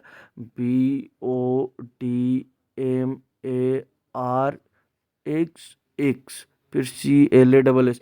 तो कह रहा है कि राइट साइड में अगर लेटर का साइज देखोगे तो लेटर का साइज जो है क्या है आपका बड़ा है, ठीक है, एंड जैसे जैसे हम लेफ्ट जा रहे हैं तो we are running short of space, यहाँ पे स्पेस जो है तुम्हारा घट रहा है, रन आउट ऑफ स्पेस। तो हमने क्या किया कि जो लेटर्स हैं उनके साइज को जो है डिक्रीज कर दिया, एंड ये बताता है कि ये लोग जो है तुम्हारा राइट टू लेफ्ट लिखता था। आगे कहता है look at the varieties of objects जो हमें मिले हैं। इन ऑब्जेक्ट्स को अगर देखेंगे तो इसमें सील्स है, कॉपर्स है, टूल्स है, रिम ऑफ जार है, copper, terracotta tablet, jewellery, some rods, sign boards and कुछ वैसे पेरिशेबल मटेरियल जो खत्म हो गए, समय के साथ डिके कर गए। कहता है इन सब के ऊपर जो है साइन एंड सिंबल लिखा हुआ मिला है, यानी इसके ऊपर स्क्रिप्ट लिखा हुआ है। क्या ये इस बात का इंडिकेटर है कि यहाँ पे वाइड स्प्रेड लिटरेसी था? We are not sure, but जो वेराइटीज ऑफ मटेरियल्स मिला है इन सब के ऊपर जो है स्क्रिप्ट लिखा हुआ है। आगे इनका पढ़ेंगे हम लोग वेट सिस्टम के बारे में। अभी जो है हम लोग वेट करने के लिए जो पैन यूज़ करते हैं ना, ठीक है, उसमें 1 किलो, 2 किलो, 3 किलो, ठीक है, ये लोग भी जो है तुम्हारा प्रिसाइज सिस्टम ऑफ वेट इनका था, ठीक है, standard system of weight and measurement इनका रहा था, जिसकी वजह से जो है ये लोग लार्ज स्केल ट्रेड कर पाते थे। तो वो जो है तुम्हारा जो वेट्स था वो किससे बना हुआ था? तो वेट अगर देखोगे तो यूजुअली जो है तुम्हारा स्टोन से बना हुआ था। एंड कौन सा स्टोन? तुम्हारे कहता है चर्ट नाम का स्टोन से जो है तुम्हारा बना था। एंड ये तुम्हारा जनरली कैस शेप में थे? तुम्हारा क्यूबिकल शेप में थे, लेकिन इसके ऊपर कोई मार्किंग नहीं था। जैसे आज अगर हम लेते हैं 1 केजी का जो है तुम्हारा वेट, तो इसके ऊपर यहाँ लिखा रहता है 1 केजी, 5 केजी, 2 केजी, इस तरह से जो है इनके ऊपर जो है मार्किंग होता था। वहाँ पे कोई मार्किंग यूज नहीं किया हुआ है। लोअर डिनोमिनेशंस अगर देखोगे, जो वेट का जो सिस्टम रहा है उसमें जो लोअर डिनोमिनेशंस है वो बाइनरी में रहा है, यानी वो जो है 1 2 3 4 1 2 4 8 यानी, ठीक है, 16 32 इस तरह से गया है, ठीक है। एंड हायर डिनोमिनेशन जो है तुम्हारा डेसिमल सिस्टम में रहा है, जो 10 100 1000 10,000 इस तरह से जो है तुम्हारा बढ़ते गया। स्मॉलर वेट्स देखोगे, स्मॉलर वेट्स जैसे जो है तुम्हारे ज्वेलरी एंड बीड, इसको जो है तुम्हारा वे करने के लिए हम लोग लोअर डिनोमिनेशंस यूज करते थे, यानी बाइनरी सिस्टम यूज करते थे। एंड जो तुम्हारा ज़्यादा अमाउंट में जो प्रोडक्ट खरीदना है, ठीक है, जैसे स्टोन हो गया, सॉल्ट हो गया, इस सब के लिए जो हम क्या यूज करते थे? हायर डिनोमिनेशन जो है तुम्हारा यूज करते थे, ठीक है। आगे तुम्हारे देखोगे कि इधर मेटल स्केल पैंस ऑल्सो फाउंड, यानी ये लोग का जो है, ठीक है, मेटल का, जैसे हमारे यहाँ स्केल पैन तराजू होता है, ठीक है, इस तरह से जो है तुम्हारा, ठीक है, सब्जी उब्जी खरीदने जाते हैं तो इनके यहाँ पे जो है मेटल स्केल पैन जो है वो भी मिला है। तो मोस्ट प्रोबेबली इससे जो है तुम्हारे ये लोग वेट मेजर करने के लिए यूज़ करते थे। अगला टॉपिक जो हमें पढ़ना है वो है एंशिएंट अथॉरिटी। अगर आज देखोगे, ठीक है, तो आज अथॉरिटी किसके हाथ में है? तो हमारे यहाँ well developed system of administration है, ठीक है, जहाँ पे जुडिशरी है, एग्जीक्यूटिव है, लेजिस्लेचर है, ठीक है, एक लॉ मेकिंग बॉडी है, एक लॉ को इम्प्लीमेंट करने वाली बॉडी है, एक यहाँ पे क्या है, इसके अलावा क्या है कि एक जो है लॉ वैलिड है या इनवैलिड है उसको चेक करने वाली बॉडी है। तो यहाँ पे भी तुम्हारे कहता है कि हमने जो एक्स्ट्रा ऑर्डिनरी यूनिफॉर्मिटी देखा है हड़प्पन सिविलाइजेशन में, जैसे ब्रिक के बारे में बताया कि जो ब्रिक आपका बलूचिस्तान में मिल रहा है, ठीक है, या फिर आपका अफगानिस्तान में मिल रहा है, वही ब्रिक आपको गुजरात में मिल रहा है, ठीक है, वही ब्रिक जो है आपका हरियाणा में मिल रहा है। तो ये यूनिफॉर्मिटी आया आखिर कैसे? तो ये इंडिकेशन है कि एक कोई ना कोई अथॉरिटी रहा होगा जो डिसीजन लेता होगा। एंड ये इंडिकेशन है complex decisions were being taken and it was also implemented, ठीक है, कि कोई ना कोई अथॉरिटी है जो कॉम्प्लेक्स डिसीजन लेता था एंड उसको जो है क्या करवाता था? इम्प्लीमेंट करवाता था, ठीक है। एंड ये इंडिकेशन है कि ये कैसे? तो जो एक्स्ट्रा ऑर्डिनरी यूनिफॉर्मिटी जो इसका पॉटरी में, सील्स में, वेट्स में, ब्रिक्स में, ठीक है, एंड जो स्ट्रेटेजिकली लोकेटेड सेटलमेंट्स थे, जैसे हम लोग पढ़े थे नागेश्वर, बालकोट, लूथल, चानुदाड़ो, तो ये सारे, या सुरतु गए, ये सारे क्या बताता है कि ये सब इंडिकेशन है कि यहाँ पे कोई ना कोई तो एक अथॉरिटी रहा है जिसने एक्स्ट्रा ऑर्डिनरी डिसीजंस लिया एंड उसको जो है इम्प्लीमेंट भी करवाने का काम किया। एंड वही जो extra implementation, extra ordinary uniformity इनके जो मटेरियल्स हैं, जो आर्टिफैक्ट्स है, उसमें देखने को मिलता है। इसके अलावा हम लोग और क्या देखे थे कि लार्ज स्केल लेबर मोबिलाइजेशन, ठीक है, कि जब प्लेटफॉर्म बनाया जा रहा था सिटाडेल के लिए, तो उसमें क्या पढ़े थे कि अगर एक लेबर 1 क्यूबिक मीटर अर्थ जो है यहाँ से ले जा करके अगर प्लेटफॉर्म पे रखता है तो उसके लिए भी क्या है 40 लाख जो है तुम्हारा वर्कर्स डे चाहिए था। यानी लार्ज स्केल पे लेबर मोबिलाइजेशन जो है तुम्हारा हुआ है। ये भी बताता है कि यहाँ पे कोई ना कोई अथॉरिटी का जो है तुम्हारा प्रेजेंस रहा है। अब ये प्रेजेंस रहा है, ठीक है, तो कहता है हु ऑर्गेनाइज दिस एक्टिविटी, कौन था जिसने इन सारे एक्टिविटीज़ को ऑर्गेनाइज किया, who was responsible for all this activities. तो कहता है इसके लिए हम पहले रेफर करते अथॉरिटी, एंशियंट अथॉरिटी में देख रहे थे हम लोग कि यहाँ पे जो एक्स्ट्रा ऑर्डिनरी यूनिफॉर्मिटी है वो बताता है कोई ना कोई एक अथॉरिटी रहा होगा जिसने कॉम्प्लेक्स डिसीजन को लिया होगा एंड उन कॉम्प्लेक्स डिसीजन को जो है इम्प्लीमेंट किया होगा। एंड इसी में सबसे पहले हम लोग देखेंगे पैलेसेस एंड किंग्स। कहता है कि अगर आप देखोगे कि who were in the power या सेंटर ऑफ पावर अगर आप फाइंड आउट करने का कोशिश करोगे तो यहाँ पे डायरेक्ट कोई एविडेंस या कोई ऐसा आंसर आर्कियोलॉजिकल एविडेंसेस से हमें नहीं मिलता है। ठीक है, एक लार्ज बिल्डिंग मिला है कहाँ पे, मोहनजोदाड़ो में, जो आर्कियोलॉजिस्ट जिसको लेबल करते हैं कि ये क्या था, पैलेस था, बट यहाँ से किसी भी तरह का कोई स्पेक्टाक्यूलर फाइंड्स नहीं मिला है। स्पेक्टाक्यूलर फाइंड्स मतलब कि कुछ वैसा लगे कि जहाँ पे राजा रहता हो। इसके अलावा जो है तुम्हारा कि हिस्टोरियंस और क्या कहते हैं तुम्हारे, तो हिस्टोरियंस का कहना है कि यहाँ पे जो रूल करने वाला अथॉरिटी रहा होगा वो कौन होगा, प्रीस्ट किंग। प्रीस्ट किंग क्यों, तो ऐसा इसलिए कि ये archaeologist and historians they were familiar with Mesopotamian civilisation and Mesopotamia का जो प्रीस्ट किंग है उससे ये लोग वेल नोन थे। एंड सिमिलर चीज़ जो है ये लोग फाइंड आउट करने की कोशिश कर रहे थे हड़प्पा में कि हड़प्पा में भी इसी तरह का कोई प्रीस्ट किंग रहा होगा। बट प्रॉब्लम यहाँ पे तब आती है कि हम लोग जो हड़प्पन्स का जो रिचुअल प्रैक्टिसेस है उसके बारे में हमारे पास कोई क्लियर कट आइडिया नहीं है, हम लोग उसको बहुत अच्छे से समझ नहीं पाए हैं।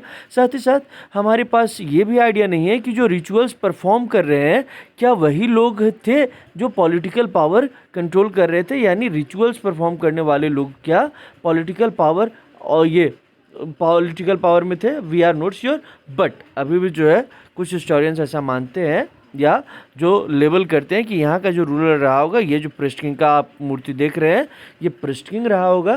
ठीक है, क्यों, तो मेसोपोटामियन सिविलाइजेशन से ये लोग फैमिलियर थे, वहाँ पे प्रीस्ट किंग था, उसी तरह से इंडिया में भी प्रीस्ट किंग रहा होगा।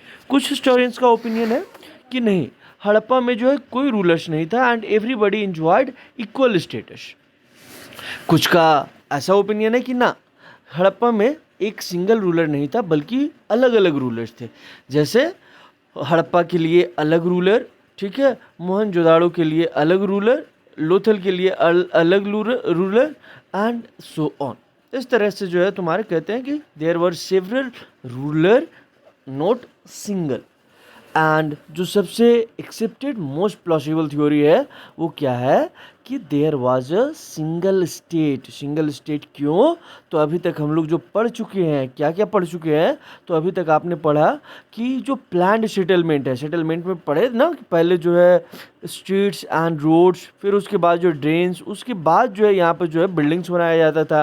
ठीक है, तो इसको जो है फिजिकली जो है क्या वर्ल्ड था, तो ये सब जो देखने को मिल रहा है कि एक जो है प्लान्ड सेटलमेंट, उसके बाद जो दूसरा रीजन है यहाँ पे ब्रिक का जो रेशियो हम लोग पढ़े 4:2:1 स्टैंडर्ड साइज ऑफ ब्रिक जो पढ़े। इसके अलावा देख हम लोग पढ़े हैं क्राफ्ट प्रोडक्शन वाले टॉपिक में कि जो सेटलमेंट्स है, सेटलमेंट्स को बहुत अच्छे से प्लानिंग करके near the source of raw material, ठीक है, वहाँ पे लोकेट कर रहा है। तो ये सब करने वाला कोई एक सिंगल अथॉरिटी रहा होगा। ठीक है, एंड इसीलिए this theory is more acceptable and more suitable theory, क्योंकि ऐसा आज भी लगता है तुम्हारा कि जो कम्युनिटीज़ है, कम्युनिटीज सब मिल करके जो एक साथ ऐसा कोई डिसीजन ले एंड उसको इम्प्लीमेंट करे, it seems little bit impossible. That's why the theory which is more suitable is a single state, जहाँ पे सारा डिसीजन लेता था रूलर एंड उसको इम्प्लीमेंट करता था। नेक्स्ट टॉपिक हम लोग पढ़ते हैं कि हड़प्पन सिविलाइजेशन के बारे में मोर और लेस आप लोग पढ़ चुके हैं। अब हमें जो जानना है वो क्या जानना है, तो the end of civilisation. End of civilisation के बारे में क्या पढ़े हैं कि हड़प्पन सिविलाइजेशन का जो मैच्योर फेज रहा है वो रहा है आपका 2600 टू 1900 BCE तक। इस टाइम पीरियड में हड़प्पन सिविलाइजेशन फ्लरिश किया। उसके बाद 1800 BCE आते आते देखोगे कि रीजन लाइक चोलिस्तान अगर आप देखोगे तो राजस्थान और ये जो पाकिस्तान वाला रीजन है, ये वाला रीजन जो है आपका चोलिस्तान वाला रीजन। तो चोलिस्तान वाला रीजन, ठीक है, वहाँ पे देखोगे कि बहुत सारे साइट जो है इंक्लूडिंग चोलिस्तान जो 1800 BCE के आसपास इन सबको अबंडन किया जा रहा है, छोड़ करके लोग जो है यहाँ से दूसरी जगह मूव कर रहे हैं। इसके अलावा तो कुछ एक साइट्स को क्या किया जा रहा है, अबंडन किया जा रहा है, जैसे Cholistan and other region. At the same time देखोगे कि न्यू एरियाज़ में जो है पॉपुलेशन का एक्सपेंशन हो रहा है, नए एरिया में लोग आकर के सेटल हो रहे हैं। एंड वो कौन कौन से रीजन में आकर के सेटल हो रहे हैं, तो देखेंगे आप गुजरात, हरियाणा, वेस्टर्न यूपी, इन सारे रीजन्स में आकर के लोग आकर के सेटल हो रहे हैं। कुछ जो देखोगे जो मैच्योर हड़प्पन साइट्स है वो 1800 बीसी के बाद भी, जैसे चोलिस्तान जैसे साइट को लोग अबंडन कर रहा है एंड मूव कर रहा है दूसरे रीजन में। लेकिन कुछ ऐसे रीजन्स भी थे जो 1800 बीसी के बाद भी जो है कंटिन्यू रहे। लेकिन यहाँ पे क्या चेंजेज होता है, तो there is transformation in material culture. Material culture यानी जो ये लोग ऑब्जेक्ट यूज कर रहे थे उसमें ट्रांसफॉर्मेशन देखने को मिलता है, चेंजेस देखने को मिलता है। जैसे देखोगे कि जो इनका डिस्टिंक्टिव आर्टिफैक्ट रहा है, ठीक है, उसका क्या हो रहा है, डिसअपियरेंस हो रहा है, डिसअपियरेंस ऑफ डिस्टिंक्टिव आर्टिफैक्ट। कौन कौन से आर्टिफैक्ट, तो जैसे देखोगे इनका weight, seals, special beads, writings, long distance trade, craft specialisation, ये सब कुछ खत्म हो रहा है। भले साइट्स जो है वो कंटिन्यू कर रहे हैं, लोग वहाँ पे रह रहे हैं, लेकिन इनका जो यूनिक फीचर रहा है, जो डिस्टिंक्टिव आर्टिफैक्ट्स रहा है, वो क्या हो रहा है, खत्म हो रहा है। एंड यहाँ पे क्या हो रहा है, तो चीज़ें लोकल होते जा रही हैं। जैसे कि far fewer materials were used to make fewer things, यानी जो है बहुत कम चीज़ें बनाने के लिए बहुत कम चीज़ों का यूज़ किया जा रहा है। यहाँ पे आगे और भी देखोगे कि जिन साइट्स को अबंडन कर दिया गया वहाँ पे, या जो लोग रह रहे थे उसके बावजूद जो है यहाँ पे जो हाउस कंस्ट्रक्शन टेक्निक है वो डिटेरियोरेट कर गया। जो लार्ज पब्लिक स्ट्रक्चर्स, जैसे हम लोग पढ़े थे ना, ग्रीनरी एंड दूसरा क्या पढ़े थे हम लोग, बात, ग्रेट बात, ये इस तरह का जो है पब्लिक स्ट्रक्चर यहाँ पे बन नहीं रहा है। इस तरह का पब्लिक स्ट्रक्चर क्या हो रहा है, यहाँ पे डिसअपियर हो रहा है।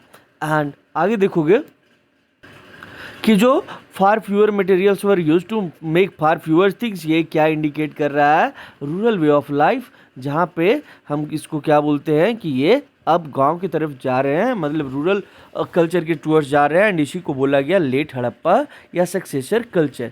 यानी जब हड़प्पन सिविलाइजेशन का डिक्लाइन हुआ, तो हड़प्पन सिविलाइजेशन के डिक्लाइन के साथ साथ जो उनका डिस्टिंक्टिव आर्टिफैक्ट्स था, जो उनका फीचर्स पड़े, लॉन्ग डिस्टेंस ट्रेड, ये सब कुछ जो है ख़त्म हो जाता है, अर्बन प्लानिंग ख़त्म हो जाता है, एंड लोग जो है धीरे धीरे रूरल वे ऑफ लाइफ में शिफ्ट कर जाते हैं। आगे हम लोग पढ़ेंगे आखिर ये सिविलाइजेशन डिक्लाइन क्यों हुआ। तो डिक्लाइन के पीछे जो है कहा जाता है कि बहुत सारे थ्योरीज जो है हिस्टोरियंस दिए हैं। सबसे पहला थ्योरी जो इन्होंने रखा है वो रखा है क्लाइमेट चेंज। ये क्लाइमेट चेंज होने की वजह से जो है लोग उस रीजन को छोड़ करके दूसरे रीजन में मूव कर गए एंड वो सिविलाइजेशन डिक्लाइन कर गया। कुछ का कहना है कि नहीं, बहुत ज़्यादा लार्ज स्केल पे जो है डिफॉरेस्टेशन हुआ एंड इसके वजह से लोगों को जो है ये इंडस वैली सिविलाइजेशन का डिक्लाइन हुआ। कुछ का मानना है कि नहीं, यहाँ पे जो है एक्सेसिव फ्लड आया होगा एंड इसकी वजह से जो है लोग छोड़ करके यहाँ से चले गए एंड इस सिविलाइजेशन का डिक्लाइन हुआ। कुछ जो है कहते हैं कि शिफ्टिंग या ड्राइंग अप ऑफ रिवर्स, की जो रिवर है वो अपना कोर्स जो है इस तरह से बह रही है, ये चेंज करके किसी और डायरेक्शन में बहना स्टार्ट कर दी, इसीलिए, या फिर कुछ रिवर जो है ड्राई हो गए, इसके लिए जो है तुम्हारा लोग वहाँ छोड़ करके दूसरे एरिया में शिफ्ट हो गए। जैसे 7 रिवर्स पढ़ते, सब, सिंधु, इंडस एंड उसके 5 ट्रिब्यूटरी जानते हैं ना, इंडस, झेलम, चेनाब, सतलज, रावी, व्यास, इसके अलावा एक और सरस्वती। तो सरस्वती क्या है, मिसिंग है, तो हो सकता है यहाँ पे ड्राइंग अप हुआ हो या शिफ्टिंग ऑफ रिवर, इसीलिए जो है लोग इस सिविलाइजेशन को, एरिया को छोड़ कर दूसरे जगह मूव कर गए।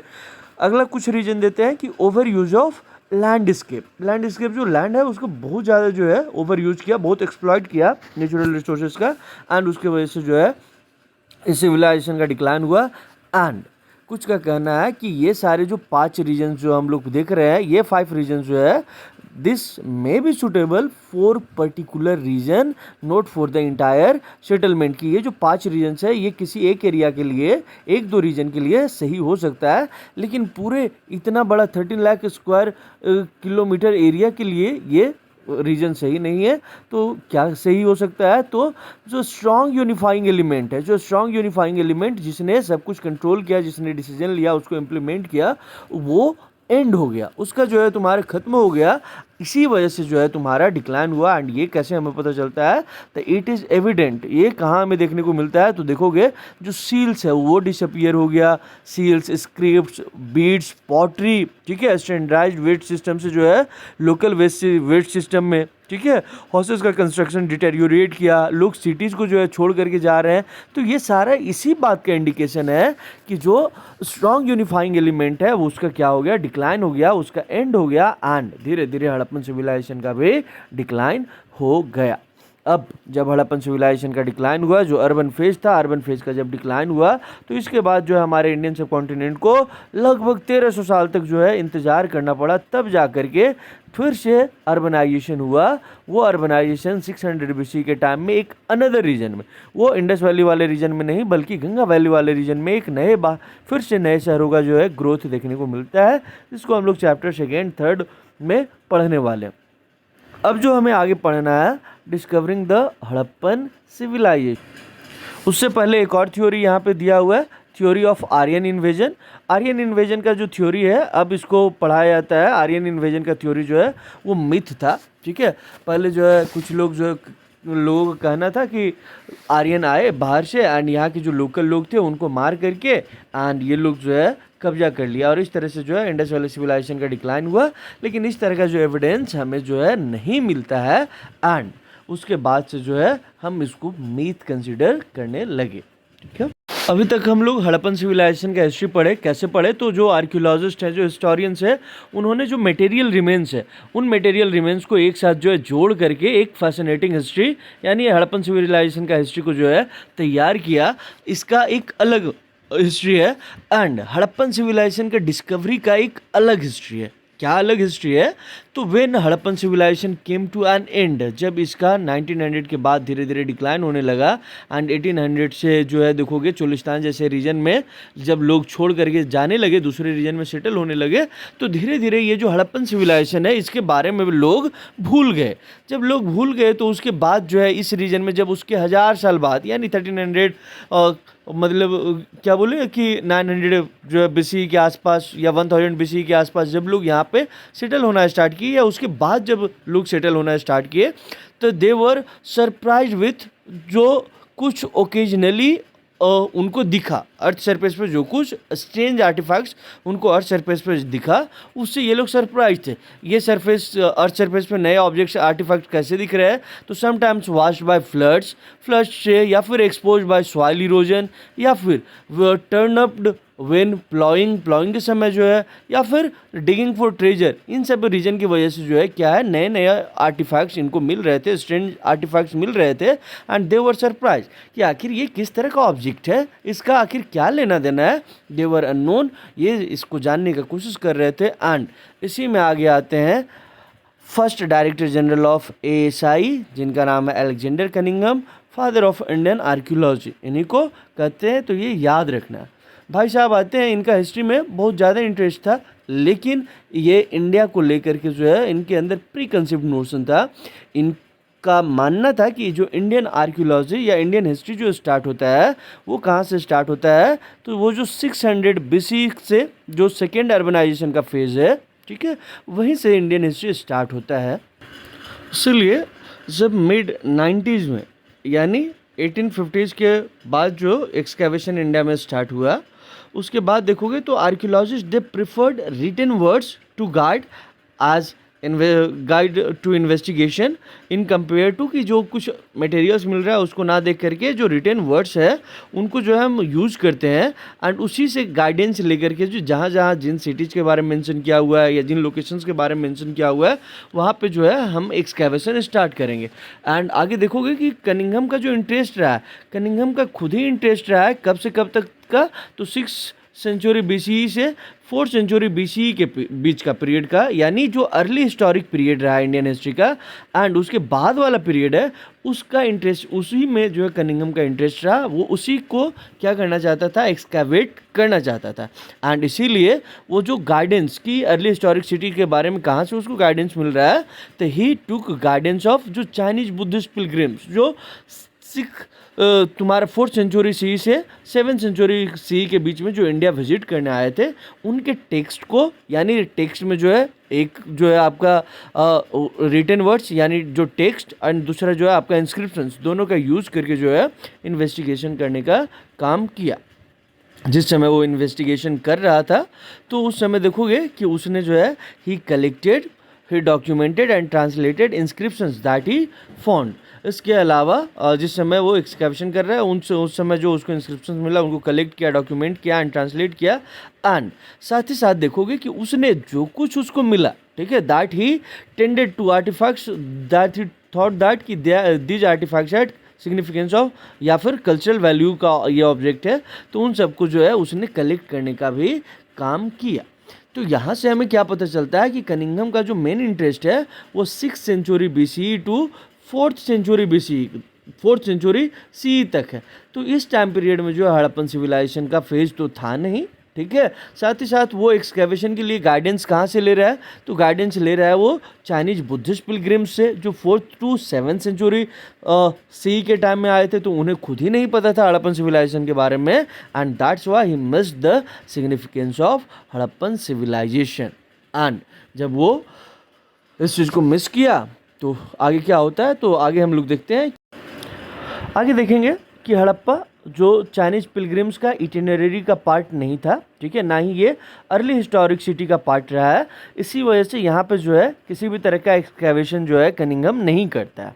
एंड इस समय देखोगे कि 19th सेंचुरी के टाइम में जो हड़प्पन सील्स है वो ऑफन मिल रहे थे, एंड हड़प्पन सील्स जो है कनिंघम तक आ भी रहे थे। लोग जो है ला करके दिखा रहे थे कनिंघम को, लेकिन वो इस चीज़ को रियलाइज करने में फेल हो गया कि ये सील्स जो है कितने पुराने हो सकते हैं। उसने इस सील को नोट किया, ठीक है, but he was unsuccessful in placing this with the real time कि ये कितना पुराना हो सकता है। वो इन सील्स को जो है किस में प्लेस किया, तो the time with which he was familiar, जिस टाइम के बारे में वो जानता था उस टाइम पीरियड में जो है इन सील्स को प्लेस किया। वो इस चीज़ को मिस कर गया कि ये जो सील्स है वो बहुत पुराने हैं। ऐसा इसलिए भी हुआ कि उसके अंदर भी ये बिलीव था, ये उसके अंदर में प्री कंसेप्ट नोशन था कि इंडियन हिस्ट्री जो है कब से स्टार्ट होता है। तो देखोगे जो फर्स्ट सिटीज जो गंगा वैली वाले रीजन में जो स्टार्ट होते हैं, यानी 600 BCE से यहाँ से जो है स्टार्ट होता है। एंड इतना पुराना जो है, जितना पुराना हड़प्पन सिविलाइजेशन है उतना पुराना नहीं हो सकता। एंड इसी वजह से जो है ही फेल्ड, ठीक है, ही फेल्ड टू लोकेट या इसको जो place seals into a real time. तो ये जो है कनिंघम का कन्फ्यूजन रहा। आगे देखेंगे कनिंघम के बाद एक और आर्कियोलॉजिस्ट आते हैं जिनका नाम क्या है, जॉन मार्शल। जॉन मार्शल के बारे में थोड़ा सा पढ़ते हैं। आगे देखते हैं न्यू ओल्ड सिविलाइजेशन। अगर देखोगे 1900 के बाद जो सील्स है, ठीक है, वो मिल ही रहे थे। एंड इसी तरह का एक सील जो है डॉक्टर दयाराम साहनी जो है डिस्कवर किए, कहाँ पे, हड़प्पा में। हड़प्पा ही जो है फर्स्ट साइट है, एंड इसी के नाम पे जो है क्या रखा गया, हड़प्पन सिविलाइजेशन इसका नाम। उसी तरह का जो सील्स है कुछ समय बाद देखोगे तुम्हारा रखालदास बनर्जी को कहाँ मिलता है, मोहनजोदाड़ो में मिलता है, ठीक है। एंड ये जो सील्स मिल रहा है, ये सील्स वर देखोगे कि जो अर्ली हिस्टोरिक लेयर्स है उस लेयर के नीचे मिल रहा है। यानी ये सील्स जो है तुम्हारा अर्ली हिस्टोरिक लेवल्स का या अर्ली हिस्टोरिक सिटीज़ का जो पार्ट नहीं है, बल्कि उससे पुराना रहा है, ठीक है। एंड इसी वजह से जब ये दोनों सील्स जो मोहनजोदड़ो में मिला एंड जो हड़प्पा में मिला, दोनों देखोगे कि एक तरह का था। एंड इसी के बेसिस पे जो है तुम्हारा ये कंक्लूजन निकाला गया कि ये जो दोनों साइट्स हैं वो किसी एक सिंगल आर्कियोलॉजिकल कल्चर का जो है तुम्हारा पार्ट रहे हैं। And on the basis of this finds देखोगे 1924 में John Marshall announced to the world, क्या बताता है कि we have discovered a new civilisation. And ये कौन सा सिविलाइजेशन है, द इंडस वैली सिविलाइजेशन। क्यों, तो this civilisation was found in the Indus valley region, ठीक है। इंडस रिवर एंड उसके ट्रिब्यूटरीज वाले जो है उनके बैंक पे जो है तुम्हारा ये मेजर साइट्स मिले थे। आगे देखोगे इसी पे एशियन रॉय अपने book the story of Indian archaeology में बताते हैं कि मार्शल लेफ्ट इंडिया जब उनको मिला था तो इंडियन हिस्ट्री कब से पढ़ रहे थे, तो 600 BCE से। वहीं से कनिंघम बताता है अर्ली हिस्टोरिक सिटी से, कहता है he left 3000 years older than he found her. India जहाँ उसको मिला था उससे 3000 साल पीछे ले जा करके इंडियन हिस्ट्री को वो छोड़ दिया। जॉन मार्शल के बारे में आगे अगर देखोगे तो क्या बताता है तुम्हारा कि इस तरह का सील्स जो उस समय तक आइडेंटिफाई नहीं किए गए थे, इस तरह का सील्स देखोगे तो मेसोपोटामियन सिविलाइजेशन में भी जो है देखने को मिलता है। एंड इससे दुनिया को ये पता चला कि सिर्फ जो है ठीक है कि एक नया सिविलाइजेशन ही नहीं बल्कि मेसोपोटामियन सिविलाइजेशन का एक कंटेम्प्रेरी सिविलाइजेशन जो है दुनिया को मिल गया, जो इंडस वैली वाले रीजन में मिला है।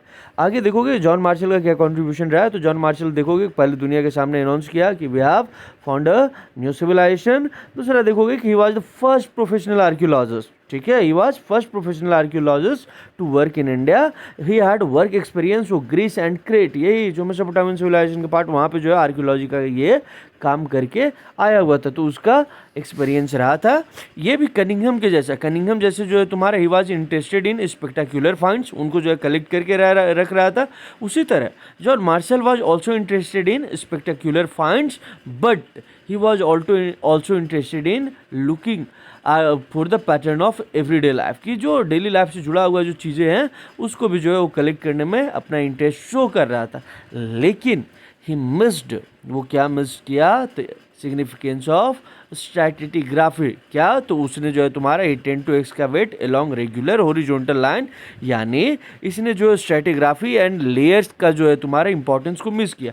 हो सकता है एक लेयर ये है, ठीक है, एक लेयर जो है आपका ये है, एक लेयर जो है आपका देखोगे तो ये ऐसे है, ये एक ऐसे है, ठीक है, ये एक ऐसे है एंड एक जो है ये ऐसे का है। अब यहाँ वाला जो मिल रहा है इसने क्या किया कि सबको जो है एक समान कंसीडर किया कि एक जो है तुम्हारा हॉरिजॉन्टल यूनिट में जो कुछ मिल रहा है, यानी ये अलग अलग लेयर से कोई लेना देना हमें नहीं है, बल्कि सब अगर एक ही साइड में यहाँ पे मिल रहा है तो सारे ऑब्जेक्ट्स को उसने कलेक्ट किया।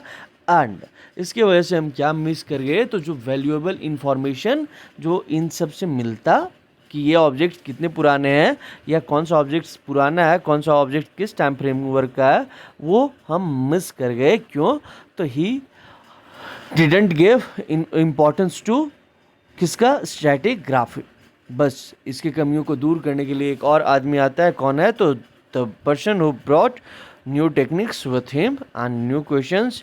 ये आदमी कौन है, तो ये आदमी है R.E.M. Wheeler, Robert Eric Mortimer Wheeler. इसने जो है तुम्हारा ही सिग्निफाइज या ही रिकॉग्नाइज दैट कि it was necessary to follow stratigraphy of mound rather than digging mechanically around the same horizontal unit. हम ऐसे डिगिंग नहीं करेंगे बल्कि कौन लेयर का है, ठीक है, ये रिलेटिवली न्यू लेयर है, ये रिलेटिवली जो है तुम्हारा ओल्डर लेयर है, तो हम स्ट्रेटिग्राफी को जो है वो ध्यान देंगे, उसके इंपॉर्टेंस को उसने समझा। एंड जो ड्रॉबैक था जॉन मार्शल का उसको जो है इसने दूर करने का कोशिश किया। अगर उसके बारे में देखोगे तो he was an ex army brigadier, जो अपने साथ काम में देखोगे तो he brought with him military precision to the practice of archaeology and he was also director general of ASI। आगे जो है तुम्हारे देखोगे कि आज के टाइम में भले ही इंडिया पाकिस्तान अफ़गानिस्तान अलग अलग हो, लेकिन हड़प्पन सिविलाइजेशन का जो प्रेजेंट डे बाउंड्री है उससे कोई लेना देना नहीं रहा है। एंड देखोगे पार्टीशन के बाद जो है तुम्हारे बहुत सारे जो साइट्स हैं, जो मेजर साइट्स रहे, जैसे हड़प्पा, मोहनजोदाड़ो, ये सारे साइट्स जो है कहाँ चले गए, पाकिस्तान में चले गए। And this spurred Indian archaeologist, इसने जो है तुम्हारा इंडियन आर्कियोलॉजिस्ट को जो है तुम्हारा मोटिवेट किया कि you have to find and locate Harappan sites into India. And इसी के बेसिस पे जो है तुम्हारा ये मोटिवेशन के साथ जब काम करते गए तो नए साइट जो है तुम्हारा इंडिया में मिले, कहाँ पे, गुजरात, हरियाणा, पंजाब, इन सारे प्लेसेस पे जो है तुम्हारा नए हड़प्पन साइट्स मिले। आगे देखोगे कि एन एक्सटेंसिव सर्वे इन कच्छ जो है तुम्हारा बताता है कि बहुत सारे जो हड़प्पन साइट्स है वो कहाँ पे, हरियाणा, पंजाब एंड गुजरात में देखने को मिल रहा है। एंड इसी न्यू एक्सकेवेशन के जो है तुम्हारा, ठीक है, रिजल्ट है कि जो कालीबंगन, लोथल, राखीगढ़ी, धौलावीरा, ये सारे साइट जो है हमें मिले हैं due to our continuous effort. ठीक है, आगे भी जो है इस तरह का एफर्ट जो है हम कंटिन्यू कर रहे हैं। आगे देखोगे कि ये सब तो ठीक है, इसके साथ साथ जो है धीरे धीरे जो है नए इशूज़ जो है तुम्हारा इमर्ज कर रहे हैं। अब नए इशूज़ जो है वो इम्पोर्टेंस गेन कर रहे हैं। जैसे देखोगे कि वाइल कुछ आर्कियोलॉजिस्ट तुम्हारे देखोगे कि some are keen to find object of cultural sequence, ठीक है। कुछ देखोगे तुम्हारा कि they were trying to understand the logic, ठीक है, underlying the location of specific sites, क्योंकि कोई साइट्स को अगर कहीं पे लोकेट किया गया तो उसके पीछे का लॉजिक क्या रहा है। They are also grapple with the wealth of artefacts and they are trying to figure out, ठीक है, कि ये जो आर्टिफैक्ट्स मिले हैं इनका क्या फंक्शंस रहा होगा, ये किस काम में यूज़ किए जाते थे। तो उसके लिए क्या करते हैं, उसको समझने का कोशिश करते हैं। एंड देखोगे कि 1980s के टाइम से देखोगे कि जो इंटरनेशनल इंटरेस्ट है वो देखोगे हड़प्पन आर्कियोलॉजी में बढ़ते जा रहे हैं। एंड जो स्पेशलिस्ट है, ठीक है, इंडियन सब कॉन्टिनेंट एंड बाहर के भी लोग जो है तुम्हारा वो आकर के हड़प्पा एंड मोहनजोदाड़ो में जो है तुम्हारा कलेक्टिवली मिल करके काम कर रहे हैं। साथ ही साथ यहाँ पे देखोगे कि जो मॉडर्न साइंटिफिक टेक्निक्स है उसको यूज़ करके जो है ये लोग नए नए चीज़ें खोजने का कोशिश कर रहे हैं। They are trying to find the traces of clay, stone, metal and plant, साथ ही साथ एनिमल रिमेन्स, ठीक है, एंड इन सबको जो है तुम्हारा माइन्यूटली एनालाइज कर रहे हैं। एंड हो सकता है कि इनके इस एफर्ट की वजह से जो है हम फ्यूचर में हड़प्पन्स के बारे में कुछ इंटरेस्टिंग फैसेट्स जो है जाने। एंड हो सकता है कि इन आने वाले टाइम में जो है हड़प्पन स्क्रिप्ट को डिसिफर किया जा सके। अब अगला टॉपिक है problems of piecing together the past. ये जो हमारा पास्ट है उसको कैसे हम एक साथ जोड़ते हैं, ठीक है। तो अभी तक हम लोग जो कुछ भी जानते हैं, what's ever we are knowing about Harappan civilisation, वो हम कैसे जानते हैं, तो through material evidence, not through script. कि हड़प्पन स्क्रिप्ट हमें हेल्प नहीं करता है हड़प्पन के बारे में जानने में, बल्कि रैदर जो मटेरियल एविडेंसेस है वो जो है हमें हेल्प करता है हड़प्पन के बारे में जानने के लिए। जैसे मटेरियल्स में जो है तुम्हारा क्या क्या है, ठीक है, पॉटरी है, टूल्स है, ऑर्नामेंट्स है, हाउस होल्ड ऑब्जेक्ट्स है, ठीक है। इसके अलावा ऑर्गेनिक मटेरियल जैसे क्लोथ, लेदर, वुड, रीड्स, ठीक है। एंड ये भी रहे होंगे जो ऑर्गेनिक मटेरियल है, but they are not survive. तो जो ऑब्जेक्ट्स मिले हैं इसमें कुछ जो है ऑर्गेनिक मटेरियल्स ये सब जो है सर्वाइव नहीं कर रहे। क्यों? तो सब ट्रॉपिकल रीजन में होने की वजह से जो है तुम्हारा ये सब डिकम्पोज कर गए होंगे या डिके कर गए होंगे। तो हमारे पास बच क्या रहा है, कौन से मटेरियल्स बच रहे हैं, तो देखोगे जो स्टोन से बना हुआ है, जो बर्न्ट क्ले या टेराकोटा से बना हुआ है, जो मेटल से बना हुआ है, ये ऑब्जेक्ट्स अभी भी सर्वाइव कर रहे हैं। साथ ही साथ आपको ये भी याद रखना होगा कि जो ऑब्जेक्ट्स हमें मिले हैं उन ऑब्जेक्ट्स में जो ब्रोकन या यूजलेस ऑब्जेक्ट्स रहा होगा लोग उसको जो है तुम्हारा फेंकते होंगे। जैसे आज हम लोग भी जो है जो ब्रोकन या यूजलेस ऑब्जेक्ट्स रहता है उसको हम लोग थ्रो करते हैं, तो वो मटेरियल्स हमें मिलते हैं। कुछ वैसे भी मटेरियल्स रहे होंगे जिसको लोग क्या करते होंगे, रिसाइकल करते होंगे। रिसाइकल के अलावा और देखोगे तो अगर कोई मटेरियल इंटैक्ट मिला है कि उसके साथ कोई छेड़खानी नहीं हुआ है, वो सुरक्षित है, तो ये वो मटेरियल्स हैं, ठीक है, जिनको ये लोग होल्ड में रखा होगा, सुरक्षित रखा होगा इमरजेंसी के टाइम में काम में लाने के लिए, या ये लोग जो है तुम्हारा किसी वजह से जो है तुम्हारा खो गया होगा इनके हाथों से एंड ये लोग कभी भी इसको रिट्रीव नहीं कर सके। इस वजह से जो है इंटैक्ट मटेरियल जो है मिलता है। तो इससे हमें ये समझना चाहिए कि ये जो फाइंड्स है, finds are accidental rather than typical. अब ये जो कुछ मिल रहा है, जो मटेरियल्स हम देखें कि क्या मिल रहा है, टूल्स मिल रहा है, पॉटरी मिल रहा है, ऑर्नामेंट्स मिल रहा है, हाउस होल्ड ऑब्जेक्ट्स मिल रहा है, ठीक है। तो इन सबको जो है हम अलग अलग कैटेगरी में जो है क्लासीफाई करते हैं। कौन कौन से कैटेगरी में क्लासीफाई करते हैं, तो तो अगला टॉपिक जो हम लोग डिस्कस कर रहे हैं क्या है, क्लासीफाइंग फाइंड्स। अगर देखोगे तो आर्कियोलॉजिस्ट जो रिकवरिंग आर्टिफैक्ट्स है वो क्या है, बिगिनिंग है आर्कियोलॉजी का, ठीक है।